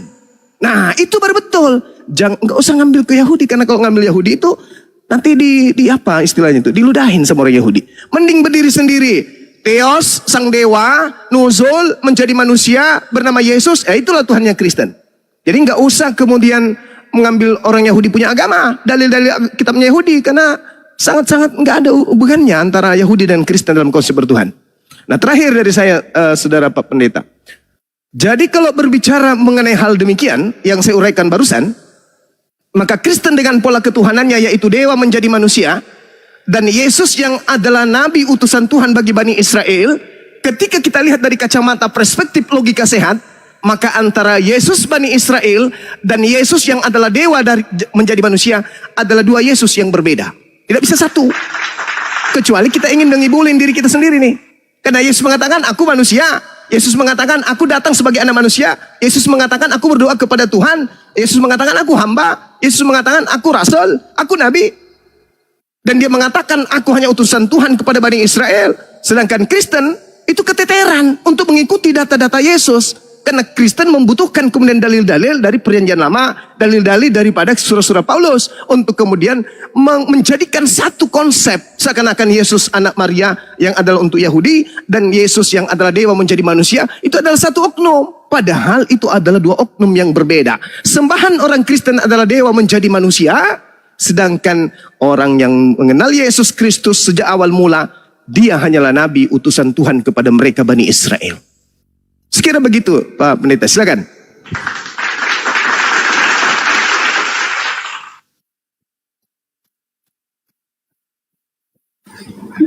Ya, saya langsung kah atau gimana saya? Silakan Bang, silakan. Oh, oke. Jadi pendekatan yang dibawa oleh Bang Zuma bahwa Kristen memahami Tuhan dari pewahyuan di dalam Alkitab itu benar. Itu benar. Jadi lewat pewahyuan. Nah, kalau kita bicara tentang Tuhan, dia adalah maha kuasa. Dia tidak terbatas, dia maha adil, dia maha suci. Nah, ini kontras dengan manusia yang penuh dosa, ketidaksucian. Tapi Tuhan ini mengasihi manusia. Sehingga Tuhan berkomunikasi dengan manusia melalui wahyu, melalui pewahyuan. Nah, di masa lalu itu melalui pewahyuan lisan. Ya, wahyu lisan diturunkan kepada para nabi, orang-orang beriman, dan kemudian yang lisan ini diminta untuk dituliskan. Pada masa Musa itu diminta agar semua yang lisan itu dituliskan, dibukukan. Dan hari ini jadi kitab suci. Nah, kekristenan itu tidak berakar dari satu bangsa sebenarnya, tetapi berakar dari pewahyuan. Nah, wahyu diturunkan kepada pembicaraan kepada Adam yang lisan kemudian dibukukan pada masa Musa, bangsa Israel. Kemudian wahyu itu diteruskan, ya, diteruskan. Nah, membicarakan tentang konsep Yahudi, tentang ketuhanan, orang Yahudi itu, orang Israel, ya, kalau di dalam perjanjian lama, yang disebut dengan Israel, Yakub itu adalah Israel. Ya, Yakub yang adalah Israel, nama Yakub diganti Israel, itu oleh pribadi yang maha kuasa yang bergulat melawan Yakub. Dan itu adalah Allah dan manusia. Jadi tidak benar kalau mengatakan bahwa orang Yahudi itu tidak pernah mengenal konsep Allah dan manusia. Ya, saya bacakan satu ayat di dalam kitab Kejadian pasal 32 ayat 28. Di situ lalu kata orang itu, namamu tidak akan disebut lagi Yakub, ya, tetapi Israel, sebab engkau yang telah bergumul melawan Allah dan manusia, dan engkau menang. Dan engkau menang. Jadi konsep Allah dan manusia itu dibicarakan di perjanjian lama, disampaikan itu, bahkan disampaikan kepada Israel, yaitu Yakub. Dan ini dipegang, ya, dipegang. Kalau kita perhatikan, ya, kitab perjanjian lama itu ditutup dengan satu nubuatan mengenai kedatangan seorang nabi yang akan datang. Nabi itu adalah Elia yang akan membuka jalan. Jadi 400 tahun sebelum Kristus inkarnasi, orang-orang Yahudi itu sudah memegang, ya, memegang wahyu yang lisan menjadi tertulis dalam bentuk kitab, ya, kitab suci. Nah, mereka pegang pada janji bahwa akan datang seorang nabi, yaitu Elia. Nah, Nabi Elia yang akan datang itu bukan reinkarnasi, karena orang Yahudi pun tidak percaya reinkarnasi. Ya, Kristen lebih lagi. Jadi akan datang nabi, ya, Elia akan datang. Nah, kitab Maliaki adalah kitab penutup perjanjian lama. Ya, di Maliaki pasal 4 ayat 5 dan 6, sesungguhnya aku akan mengutus Nabi Elia kepadamu menjelang datang hari Tuhan yang besar dan dahsyat itu. Maka ia akan membuat hati bapak-bapak berbalik kepada anak-anaknya dan hati anak-anaknya kepada bapak-bapaknya, supaya jangan aku datang memukul bumi sehingga musnah. Nah, Nabi Elia yang akan datang di dalam Injil Lukas dikatakan Yohanes Pembaptis itu memiliki roh dan kuasa Elia. Ya, roh dan kuasa Elia. Dan Yesus Kristus di dalam Injil Matius pasal 17 ya, melegitimasi bahwa Yohanes adalah Elia. Matius 17 ayat 11 sampai 13, jawab Yesus, memang Elia akan datang dan memulihkan segala sesuatu, dan aku berkata kepadamu, Elia sudah datang, tetapi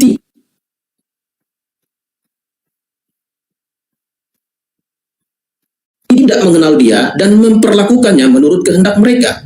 Demikian juga anak manusia akan menderita oleh mereka.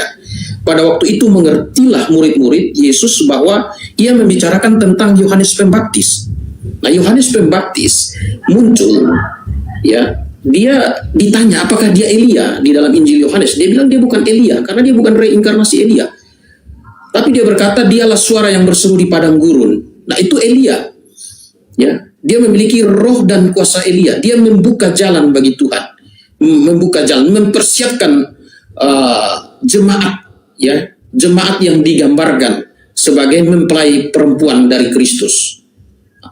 Digambarkan sebagai mempelai perempuan dari Kristus. Itu jemaat. Nah, jemaat itu dimulai dengan apa? Dengan seruan Yohanes Pembaptis untuk bertobat, dan orang-orang yang bertobat dan percaya kepada pemberitaan Yohanes Pembaptis memberi diri dibaptis. Nah, orang-orang yang memberi diri dibaptis inilah yang disebut dengan murid. Murid inilah yang kemudian hari disebut dengan Kristen. Jadi kalau bicara Kristen tidak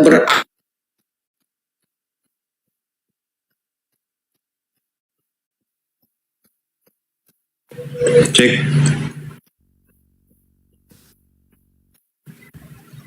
Jaringannya, sinyalnya, Pak Pendeta.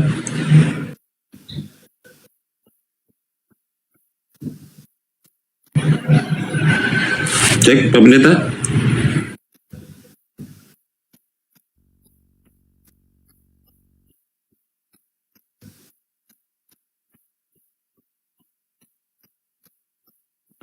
Ya, masalah jaringan kayaknya, Gurunda.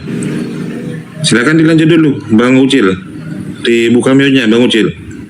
Saya tanggapi dulu, Bang. Silakan Gurunda. Iya, mohon hostnya bijaksana sedikit. Udah panjang lebar tadi dari pihak Kristen. Jadi gini, bukan saya mau menggurui ya, saudara saya pendeta, enggak. Tapi alangkah baiknya kalau kita setiap kali mendudukkan perkara itu, sudut pandang kita itu bukan hanya dari sisi kita saya, tapi juga teman kita berdiskusi. Tadi di awal saya katakan bahwa Kristen ini konsepnya menetapkan Tuhan dulu, lalu mencomot-comot dalil di agama Yahudi untuk membenarkan kemudian konsep ketuhanan yang punya Kristen, di mana Tuhan mereka, dewa mereka, sembahan mereka, ilah mereka itu bisa menjadi manusia. Itu dulu. Hari ini setelah saya ungkapkan narasi itu, ternyata betul Pak Pendeta lagi-lagi ingin mengambil data di kitabnya Yahudi agar Yesus itu Tuhan. Ini masalah besar. Entah Pak Pendeta menyembunyikan kah, atau memang Pak Pendeta yang tidak terlalu jauh tidak terlalu jauh kemudian berselancar dalam kitabnya orang Yahudi. Kalau Anda membawa kitab Kejadian 32, Pak, mohon maaf nih. Kejadian 32 itu pasang badan kalau Anda anggap itu Tuhan. Karena data sebelumnya di data nomor 1 di Kejadian 32 itu, Yakub melanjutkan perjalanannya, lalu Yakub bertemu dengan malaikat-malaikat Elohim. Dan Yesus mengatakan di dalam Yohanes 10 nomor 34, 35, 36, siapapun yang diserahi tugas untuk menyampaikan firman, maka dia adalah Elohim. Lagi-lagi di dalam kitab Kisah Para Rasul, Kisah Para Rasul 7, di situ diterangkan dengan sangat jelas bahwasanya Musa alaihissalam menerima Taurat Di dalam Kejadian 7 nomor 35, nomor 38, nomor 53. Nabi Musa menerima Torah di Bukit Sinai, itulah dari malaikat, tidak langsung dari Tuhan. Dan kalau demikian adanya, Lukas benar, kemudian Yesus juga benar, lalu kemudian Musa juga benar, maka apa yang dinarasikan di dalam Keluaran 33 nomor 20, Tuhan berfirman, engkau tidak akan tahan memandang wajahku sebab tidak ada orang yang memandang aku dapat hidup, itu bisa betul. Berarti yang datang kepada Yakub, bergumul dengan Yakub itu bukan Tuhan. Karena menurut Musa, tidak ada manusia hidup bisa melihat Tuhan, apalagi bergumul. Ini Pak, jadi tolong, Kejadian 32 yang Anda bawa itu bercerita tentang malaikat datang kepada Yakub, dan Anda bisa lihat di dalam data nomor 1-nya, di mana Yakub kemudian bertemu dengan para malaikat, bukan bertemu dengan Yakubnya bukan bertemu dengan Tuhan. Nah, coba Anda lihat di dalam Keluaran 7 nomor 1, ya mungkin ini hadiah dari saya. Di dalam kitab Keluaran 7 Pak, nomor 1, di situ Nabi Musa disebut Elohim. Bukan berarti Nabi Musa Tuhan. Dan kalau Anda lihat di dalam Kejadian 32 nomor 28 itu, Tuhan di situ disebut dengan sebutan Elohim. Bukan Yod-He-Vav-He. Mohon maaf nih, bukan Hashem di sana, tapi Elohim. Jadi malaikat juga disebut Elohim, Pak. Nabi Musa juga disebut Elohim. Jadi yang bergumul dengan Musa, manusia alias malaikat yang datang dalam rupa manusia. Sama seperti dalam Al-Quran surah Maryam, malaikat datang dalam rupa manusia kepada Maryam. Sederhana itu. Lagi-lagi saya katakan kepada saudara-saudara saya melalui Pak Pendeta, Kristen lebih dulu menetapkan Tuhan. Kenapa demikian? Karena Paulus yang mendoktrin. Di dalam Roma 14 nomor 9. Untuk itulah Yesus mati agar dia dibangkitkan untuk menjadi Tuhan bagi orang Kristen. Begitu juga Petrus berkhotbah dalam Kisah Para Rasul 2 nomor 36. Petrus mengatakan, Kristus yang kau bunuh itu telah dijadikan menjadi Kristus dan Tuhan bagi kalian angkatan jahat. Nah, karena sudah terlanjur demikian, maka orang Kristen harus kemudian mencomot dalil dalam agama lain supaya bisa kemudian menetapkan kekuatan bahwa Yesus itu Tuhan, padahal sebenarnya bukan. Gitu saudara. Jadi saya simpulkan, Kejadian yang Anda bawa 32 nomor 28 itu malaikat, bukan Tuhan. Jadi yang bergumul dengan Yakub itu malaikat dalam rupa manusia. Yang bergumul dengan Maryam dalam Al-Quran itu bukan Tuhan, tapi malaikat yang datang dalam rupa manusia. Nah itu, jadi Roh Kudus yang datang kemudian kepada Maryam, itu adalah malaikat yang datang kepada Maryam. Kemudian Elohim yang datang kepada Musa, Yakub dan Musa, dan juga kepada penyampai-penyampai firman, itu semua adalah malaikat. Dan itu dikuatkan oleh Kisah Para Rasul 7, nomor 35, nomor 38, nomor 53. Ternyata yang datang berfirman kepada Nabi Musa di Gunung Sinai bukan Tuhan langsung, melainkan melalui perantaraan malaikat. Begitu saudara. Jadi lagi-lagi gugur, Yesus yang Anda tuhankan sebenarnya jangan lari ke kitabnya orang Yahudi. Cukup kuatkan iman Anda dengan mengambil data dari Filipi 2, nomor 6, nomor 7, nomor 8, Kisah Para Rasul 3, Kisah Para Rasul 2, nomor 36, Roma 14, nomor 9, dan seterusnya. Jadi Tuhan Anda itu adalah Tuhan independen yang berdiri sendiri, yang dibikin oleh orang-orang Roma dengan bantuan orang-orang Farisi, diantaranya adalah Paulus. Tidak ada hubungannya dengan ketuhanan yang diajarkan oleh para nabi kepada Bani Israel. Saya kira demikian, saudara. Lanjut. Ya, silakan Bang Ucil, dibuka mute-nya. Ya, halo, terima kasih Abang Juma ya, udah menjelaskan ya. Ya kita di sini cuman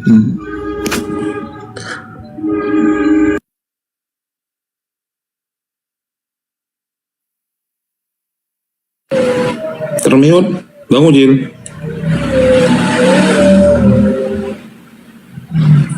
Bang Ucil, dibuka mute-nya.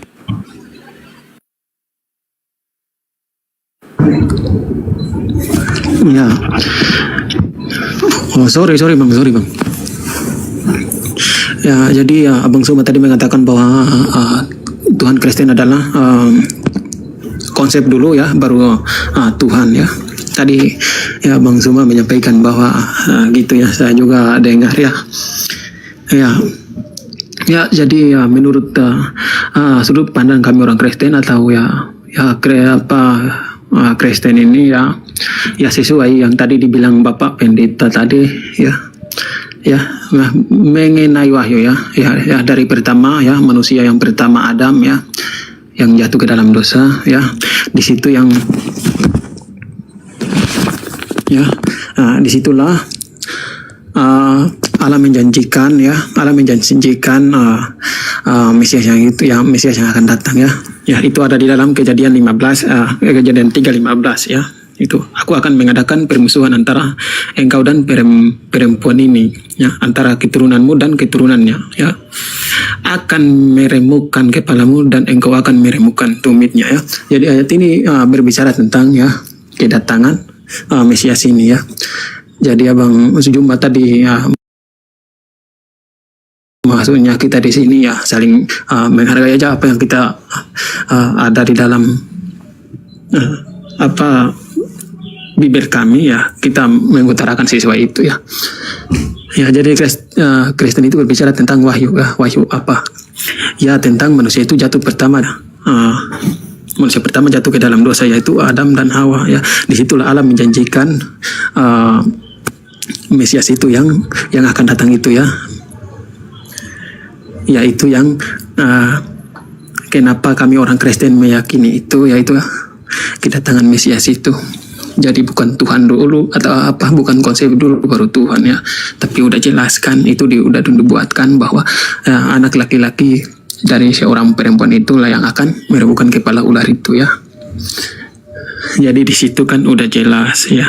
Jadi di sini juga saya tidak berpanjang lebar ya, cuma saya menjelaskan itu saja kepada Abang Suma ya. Sebenarnya yang Abang Suma mengatakan bahwa konsep orang Kristen itu bukan konsep dulu baru Tuhan, itu salah Bang ya. Ya, Tuhan Yesus itu datang ya udah jelas ya. Sebelum dia datang ya, dia udah dibuatkan ya. Manusia pertama jatuh ke dalam dosa udah jelas ya. Itu Allah berfirman kepada Allah berfirman langsung bahwa anak laki-laki akan meremukkan kepala ular, itu udah jelas. Ya, dan dia akan lahir ya. Ya makanya di dalam perjanjian lama itu ya, Abang Juma tadi mengatakan bahwa kami tidak boleh memperkaitkan tentang perjanjian atau kitab-kitab orang Yahudi. Wah, nggak bisa ya. Kekristenan itu ya berkaitan dengan Yahudi ya. Oke. Jadi itu aja Bang Juma. Baik. Nah, nih lagi-lagi dikuatkan. Benar-benar lebih sempurna lagi nih. Berbicara mengenai penebusan dosa bagi Bani Israel. Mana ada penebusan dosa pakai Tuhan dibunuh segala. Mana ada kemudian Mesias dibunuh untuk menebus dosa. Ini yang saya katakan tadi, saudara. Islam hadir untuk menolong kalian, menyembuhkan kalian. Di dalam kitabnya orang Yahudi telah diseru. Dan kita tidak punya hak mengganggu itu. Al-Quran surah Al-Hajj ayat 34. Imamat 1 nomor 2. Sudah punya kaidah. Ada tarekah. Ada jalan menuju kepada Tuhan. Tuhan memproklamirkan, ajarkan kepada Bani Israel. Ketika mereka hendak mempersembahkan kurban penebus dosa. Kepadaku. Agar engkau memerintahkan dia mengorbankan kambing, bembe, domba, sapi. Nggak ada manusia, nggak ada Tuhan turun. Nggak ada. Itu kaidah. Al-Quran menjelaskan itu dan kitabnya Yahudi menjelaskan itu. Ajarkan kepada mereka Bani Israel. Apabila Bani Israel hendak menebus dosa mereka, hendaklah mereka mempersembahkan kambing, domba, sapi, lembu. Mana manusianya? Nggak ada. Bahkan Yesus di dalam Matius 8 nomor 4, apa kata Yesus? Jika engkau kemudian perlihatkanlah dirimu kepada para imam. Persembahkanlah persembahan kurban seperti yang diperintahkan oleh Nabi Musa kepadamu. Jadi tidak ada dalil, Tuhan turun kemudian keturunanmu, keturunannya. Keturunan yang dimaksud keturunan Hawa. Kenapa pula lari ke keturunan Hawa? Karena kalian sudah terlanjur menetapkan Yesus Kristus yang keluar dari kubur ini sebagai sembahan kalian. Kalian kehilangan arah. Kalian kepepet. Mengaku agama samawi. Mengaku ajaran Yesus. Mengaku dari Israel. tapi tidak punya pondasi. Maka apa yang kalian ambil? Ngutip, jilat, nyomot dalil kitabnya orang Yahudi untuk dicocok-cocokkan. Tapi enggak matching, enggak cocok, enggak pas. Harusnya kalian itu memiliki konsep sendiri. Karena konsep menebus dosa dengan menggunakan darah manusia itu tidak ada diimani di dalam kitabnya orang Yahudi. Itu enggak boleh. Bahkan di dalam Imamat 18 nomor 20-21 Tuhan melarang keras. Tuhan tidak mau mempersembahkan manusia sebagai kurban. Keluaran 23 nomor 7 nomor 8. Bohong jangan kau hembur-hemburkan. Bohong jangan kau sebar-sebarkan. Aku Tuhan tidak menginginkan pembunuhan terhadap orang benar. Jangan orang benar itu kau bunuh. Jangan orang yang tidak bersalah itu kau bunuh. Sebab aku Tuhan tidak akan membenarkan orang yang bersalah. Itu dalil. Bagaimana mungkin orang bersalah ini dibenarkan dengan membunuh orang yang benar? Itu konsep dari mana? Gak boleh. Kecuali Anda ingin merubah bunyi Keluaran 23 nomor 7 nomor 8 itu dengan berbalik 38 derajat. Itu gak bisa. Jadi konsep Yesus Kristus turun ke bumi menebus dosa itu konsep dari mana, Cak Ayu? Itu gak ada. Anda terbantahkan oleh Yesus sendiri. Yesus yang pasang badan. Imamat itu adalah hukum Torah. Kata Yesus di dalam Matius 5 nomor 19. Barang siapa yang menggantikan korban binatang menjadi korban manusia, lalu mengajarkan kepada orang lain, maka dia akan menempati tempat terhina alias neraka jahanam. Itu kata Yesus. Kalau engkau ingin menjadi pengikutku, kata Yesus, baca Matius 19 nomor 16. Apa syaratnya menjadi pengikutnya? Jangan mempersembahkan manusia sebagai penebus dosa. Jangan. Karena di situ dikatakan turuti segala perintah Elohim. Apa perintah Elohim? Kurban hewan, Cak Ayu. Bukan kurban manusia. Jadi kalian ini bukan pengikut Yesus. Kalian ini pengikut Kristus yang keluar dari kubur. Bukan pengikut Yesus yang keluar dari rahim Maria. Bukan. Anda mengikuti Yesus yang lain. Yang aneh. Yang beda. Yang ajarannya entah apa. Jadi begitu saudaraku. Kalau Anda mengatakan bahwasanya Anda mengikuti Yesus, no. Yesus yang Anda ikuti adalah Kristus yang keluar dari kubur, yang datang mengaku, kepadaku telah diberi kuasa, baik langit dan bumi. Pergilah, jadikan seluruh bangsa menjadi pengikutku. Karena Anda sudah merasa diberi kuasa, Anda disebut lagi bukan lagi hamba Tuhan, tapi adalah anak Tuhan, maka Anda berkuasa mengajarkan apapun. Anda kemudian mendogma apapun. Anda berkuasa kemudian mendoktrin manusia dengan doktrin apapun, meskipun tidak masuk akal. Ajaran Yesusnya itu loh. Dudukkan perkara ajaran Yesusnya dulu. Yesus melarang muridnya merubah Torah. Setitik pun. Lukas 16:17. Lebih mudah langit dan bumi lenyap daripada setitik dari hukum Torah itu dibatalkan. Berarti tidak boleh penebusan dengan menggunakan hewan. Tidak boleh penebus dengan darah manusia, itu ajaran Molok. Tidak boleh. Jadi saudara, ya, saya katakan kepada saudara, di Kristen ini minta maaf. Itu data sesuai dengan Bible. Kristen lebih dulu percaya Yesus Tuhan.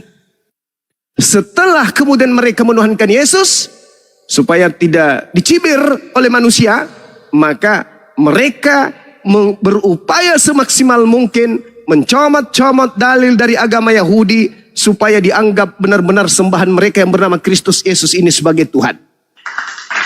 Tapi sayangnya, Yesus pasang badan, dia bukan Tuhan menurut Yesus. Bible itu sendiri yang pasang badan kemudian bahwa Yesus bukan Tuhan.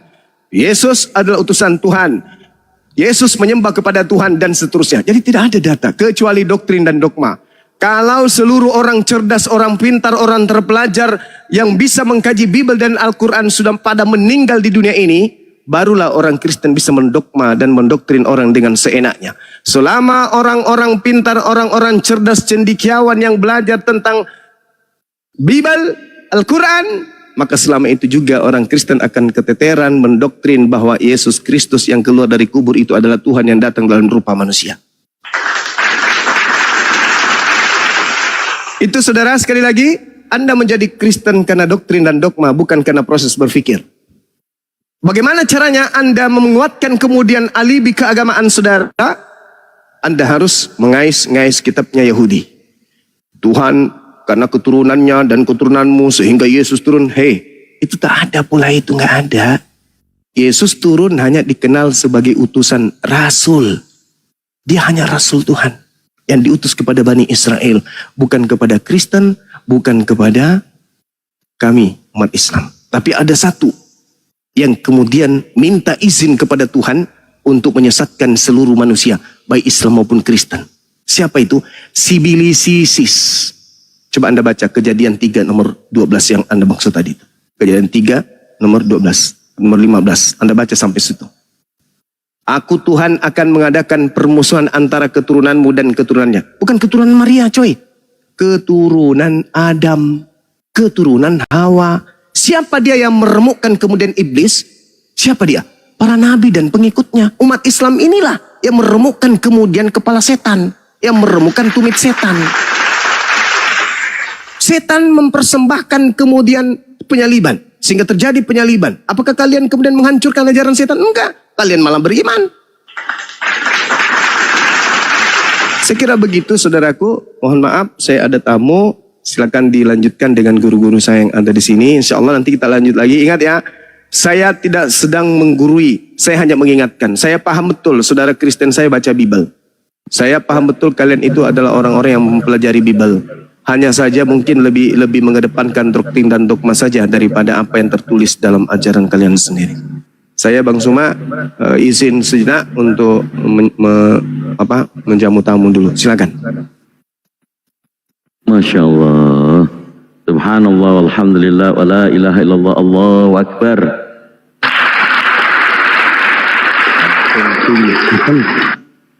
Jadi insya Allah banyak dalil yang sudah keluar dari guru kita, Abang Da saya, Bang Zuma, insya Allah.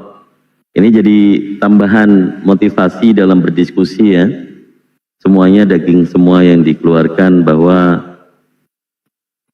kalau berlandaskan dasar tentang Kristen, ini pemisahannya sudah dijelaskan. Pemisah jalan yang benar, kemudian ada yang asli dan ada yang palsu, ini sudah digambarkan, sudah dikabarkan kepada kita semuanya. Lalu saudara-saudara Kristen, kalau yang masih belum paham, tadi poin-poin yang sudah dimaksudkan, silakan ada tanggapan atau langsung mau kirim KTP juga boleh langsung ya. Allahu Akbar. Silakan yang baru masuk kita sapa. Ya 2. Selamat sore. Ya, selamat sore ya. Ya. Ya. Iya, Mbak. Ya, Kristen atau Muslim, Mbak? Mbak ya. Kristen atau Muslim? Mau syahadat kayaknya itu kan, mau syahadat katanya, kayaknya. Oh ya? Betul kan Mbak? Oh, Felik adi-adi Ya Mbak Yaya, Muslim atau Kristen Mbak?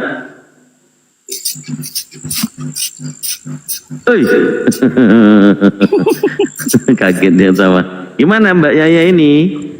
Kristen atau Muslim Mbak Mbak Yaya, lo kalau enggak bicara mending diturunin dulu ya Mbak ya. Iya, turunin.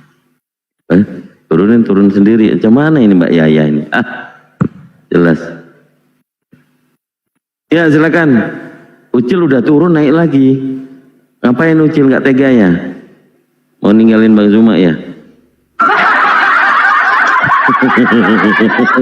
Sekali ngomong dihitung sama teman di bawah, iyanya ada berapa kali tuh? Ya.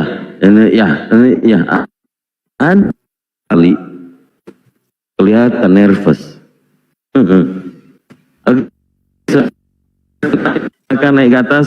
Jadi yang mau kita diskusikan, jadi adanya pemisah di antara Yahudi itu adalah Yesus asli dan ada yang palsu.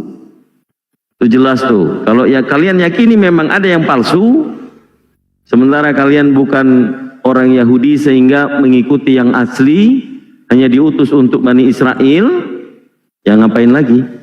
Ya, begitu, ya.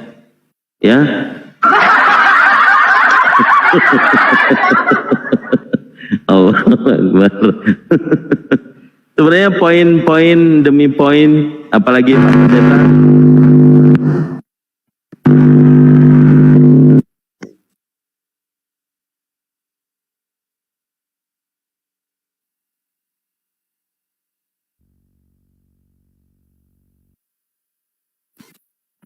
Nice Kang Dito. Lanjut. Iya, udah kan. Saya matikan. Karena sudah mulai rusak itu headset saya. Tadi padahal denger udah enak-enak kan. Ya silakan buat teman-teman Kristen yang mau naik, monggo. Atau Ustadz Felix ada yang mau tambahin sambil menunggu gurunda kita. Kalau ada yang Kristen yang berkelas bolehlah naik ya. Iya. Gitu ya, silakan ya, Bang Felix ya, silakan ya. Iya, di sini saya hanya mau menyampaikan kepada teman-teman kita Kristen bahwasanya setiap ya ilmu yang dipaparkan oleh teman-teman kita dari Muslim tolong dipikirkan. Tolong dipikirkan karena semua yang disampaikan adalah dalil yang bisa divalidasi, yang diambil dari Bible dan Al-Quran. Nah, karena kalau kita berbicara siapa Yesus, tentunya kita merujuk kepada Bible. Ya, yang kedua, agama yang benar itu merujuk kepada ya kitab yang kita katakan suci. Jadi kalau mau menjelaskan Tuhan dengan seenak dungkul sendiri, ya susah. Kita bicarakan siapa Tuhan itu menurut referensi yang ada gitu, teman-teman. Tolong dipikirkan ya bahwa manusia itu adalah manusia, Tuhan adalah Tuhan. Itu aja dari saya, Kang Dito. Dipikirkan, tidak mungkin ya manusia jadi Tuhan, Tuhan jadi manusia. Itu dipikirkan, pakai logika saja kita sudah mampu berpikir gitu. Sedikit dari saya, Kang Dito. Lanjut. Iya, kalau memang iya tadi sudah bersyukur sekali ya si siapa Ucil ya, karena jarang-jarang sekali kemudian Ucil bisa langsung berhadapan dengan Bang Zuma, apalagi setelah menggantikan posisi Pak Pendeta tadi, Pendeta ST Surat ya, sehingga memang tidak ada perlawanan, sehingga ada lawan di sini ya. Kalau izin, kalau Gurunda masih break ya, sambil nunggu Kristen yang lain ya, Ucil, Bang Ucil, kira-kira Bang Ucil, karena saya melihat tadi banyak poin-poin yang Bang Ucil tadi ambil ternyata masih bersikukuh ya, masih sangat kekeh dengan doktrin bahwa Yesus itu untuk di luar Bani Israel atau non-Yahudi.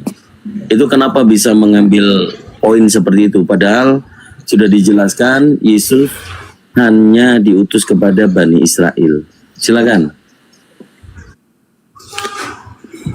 Iya Bang, karena aku tadi udah jelaskan di Yesaya 46, Yesaya 49 itu ya. Bukan di kitab perjanjian baru, tapi di perjanjian lama itu. Ya, di situ untuk seluruh bangsa-bangsa supaya keselamatan itu nyampe ke ujung bumi ya, dan seluruh bangsa-bangsa di dunia ini mengenal terang itu dari bangsa Israel ya, gitu. Jadi abang mengatakan bernarasi tadi bahwa Yesus Yesus manusia, Tuhan yang menjadi manusia.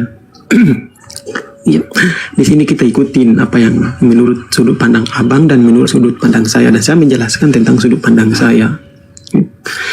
Di dalam iman kami ya, Yesus itu dijanjikan setelah manusia jatuh ke dalam dosa di kitab Taurat. Dan itu tergenapi di perjanjian baru. Dan perjanjian baru itu adalah kabar baik ya. Yesus itu datang sebagai juru selamat untuk menyelamatkan umat manusia. Makanya di dalam Yohanes 13:6 itu dia mengatakan bahwa karena begitu besar kasih Allah akan dunia ini, dia mengurniakan anak yang tunggal itu ya, supaya setiap orang yang percaya kepada dia, berarti setiap orang yang percaya kepada Yesus yang diutus Allah itu, dia memperoleh hidup yang kekal. Di situ ya. Jadi apa yang saya katakan ini sesuai, ada dalilnya juga, makanya Yesus berkata aku jalan dan kebenaran, karena sesuai Yohanes berapa tadi, Yohanes 13 ayat 6 itu, karena sungguh besar kasih Allah kepada umat manusia di dunia ini, dia mengurniakan anak yang tunggal supaya setiap orang yang percaya kepada dia tidak binasa, memperoleh hidup yang kekal. Makanya Yesus sendiri mengatakan, akulah jalan dan kebenaran dan hidup. Siapa yang percaya kepada dia, dia akan hidup dan dia akan selamat. Itu udah jelas. Dan itu kami meyakini itu. Karena Yesus bukan tiba-tiba datang. Yesus itu sudah dibuatkan ratusan tahun sebelum dia datang. Makanya perjanjian lama adalah pembuatan, perjanjian baru adalah penggenapan dari perjanjian lama itu. Itu yang kami yakini. Nah, jadi tadi abang mengatakan bahwa Yesus Tuhan izin Kang Dito juga izin Kang Dito. di dalam Bible. Saya tanya dulu sama Bang Ucil. Saya potong dulu Bang Ucil. Yesus itu datang sebagai Tuhan apa sebagai manusia, Bang Ucil? Jawab dengan jujur.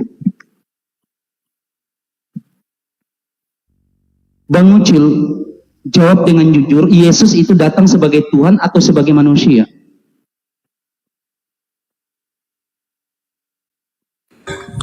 Bang, bentar dulu, orang di sini sholat, saya di sini juga dengarnya orangnya sini sholat, bentar Bang. Iya, kita bersama-sama ya.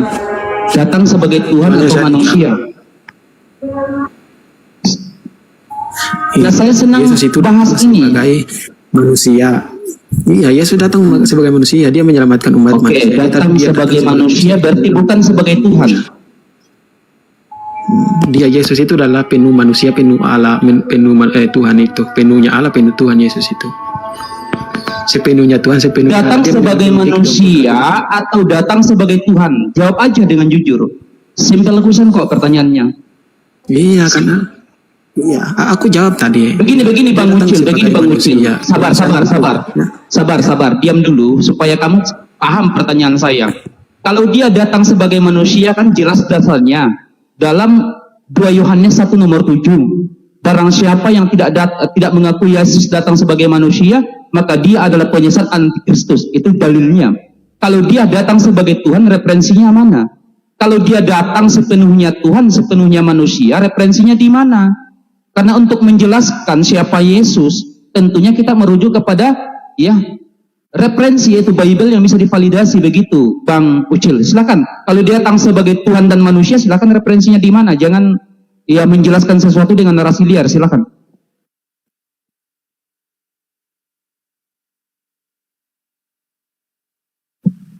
Silakan Bang Ucil dijelaskan, disampaikan referensinya kalau dia datang sepenuhnya Allah, sepenuhnya manusia, silakan.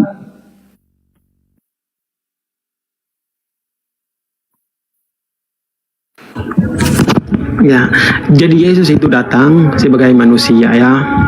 Yesus itu lahir ke dalam dunia itu dalam bentuk manusia untuk menyelamatkan manusia. Makanya dia sebelum lahir itu ya, dia kan firman.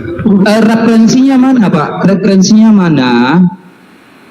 Karena abang tadi mempertanyakan bahwa Yesus itu datang sebagai manusia. Berarti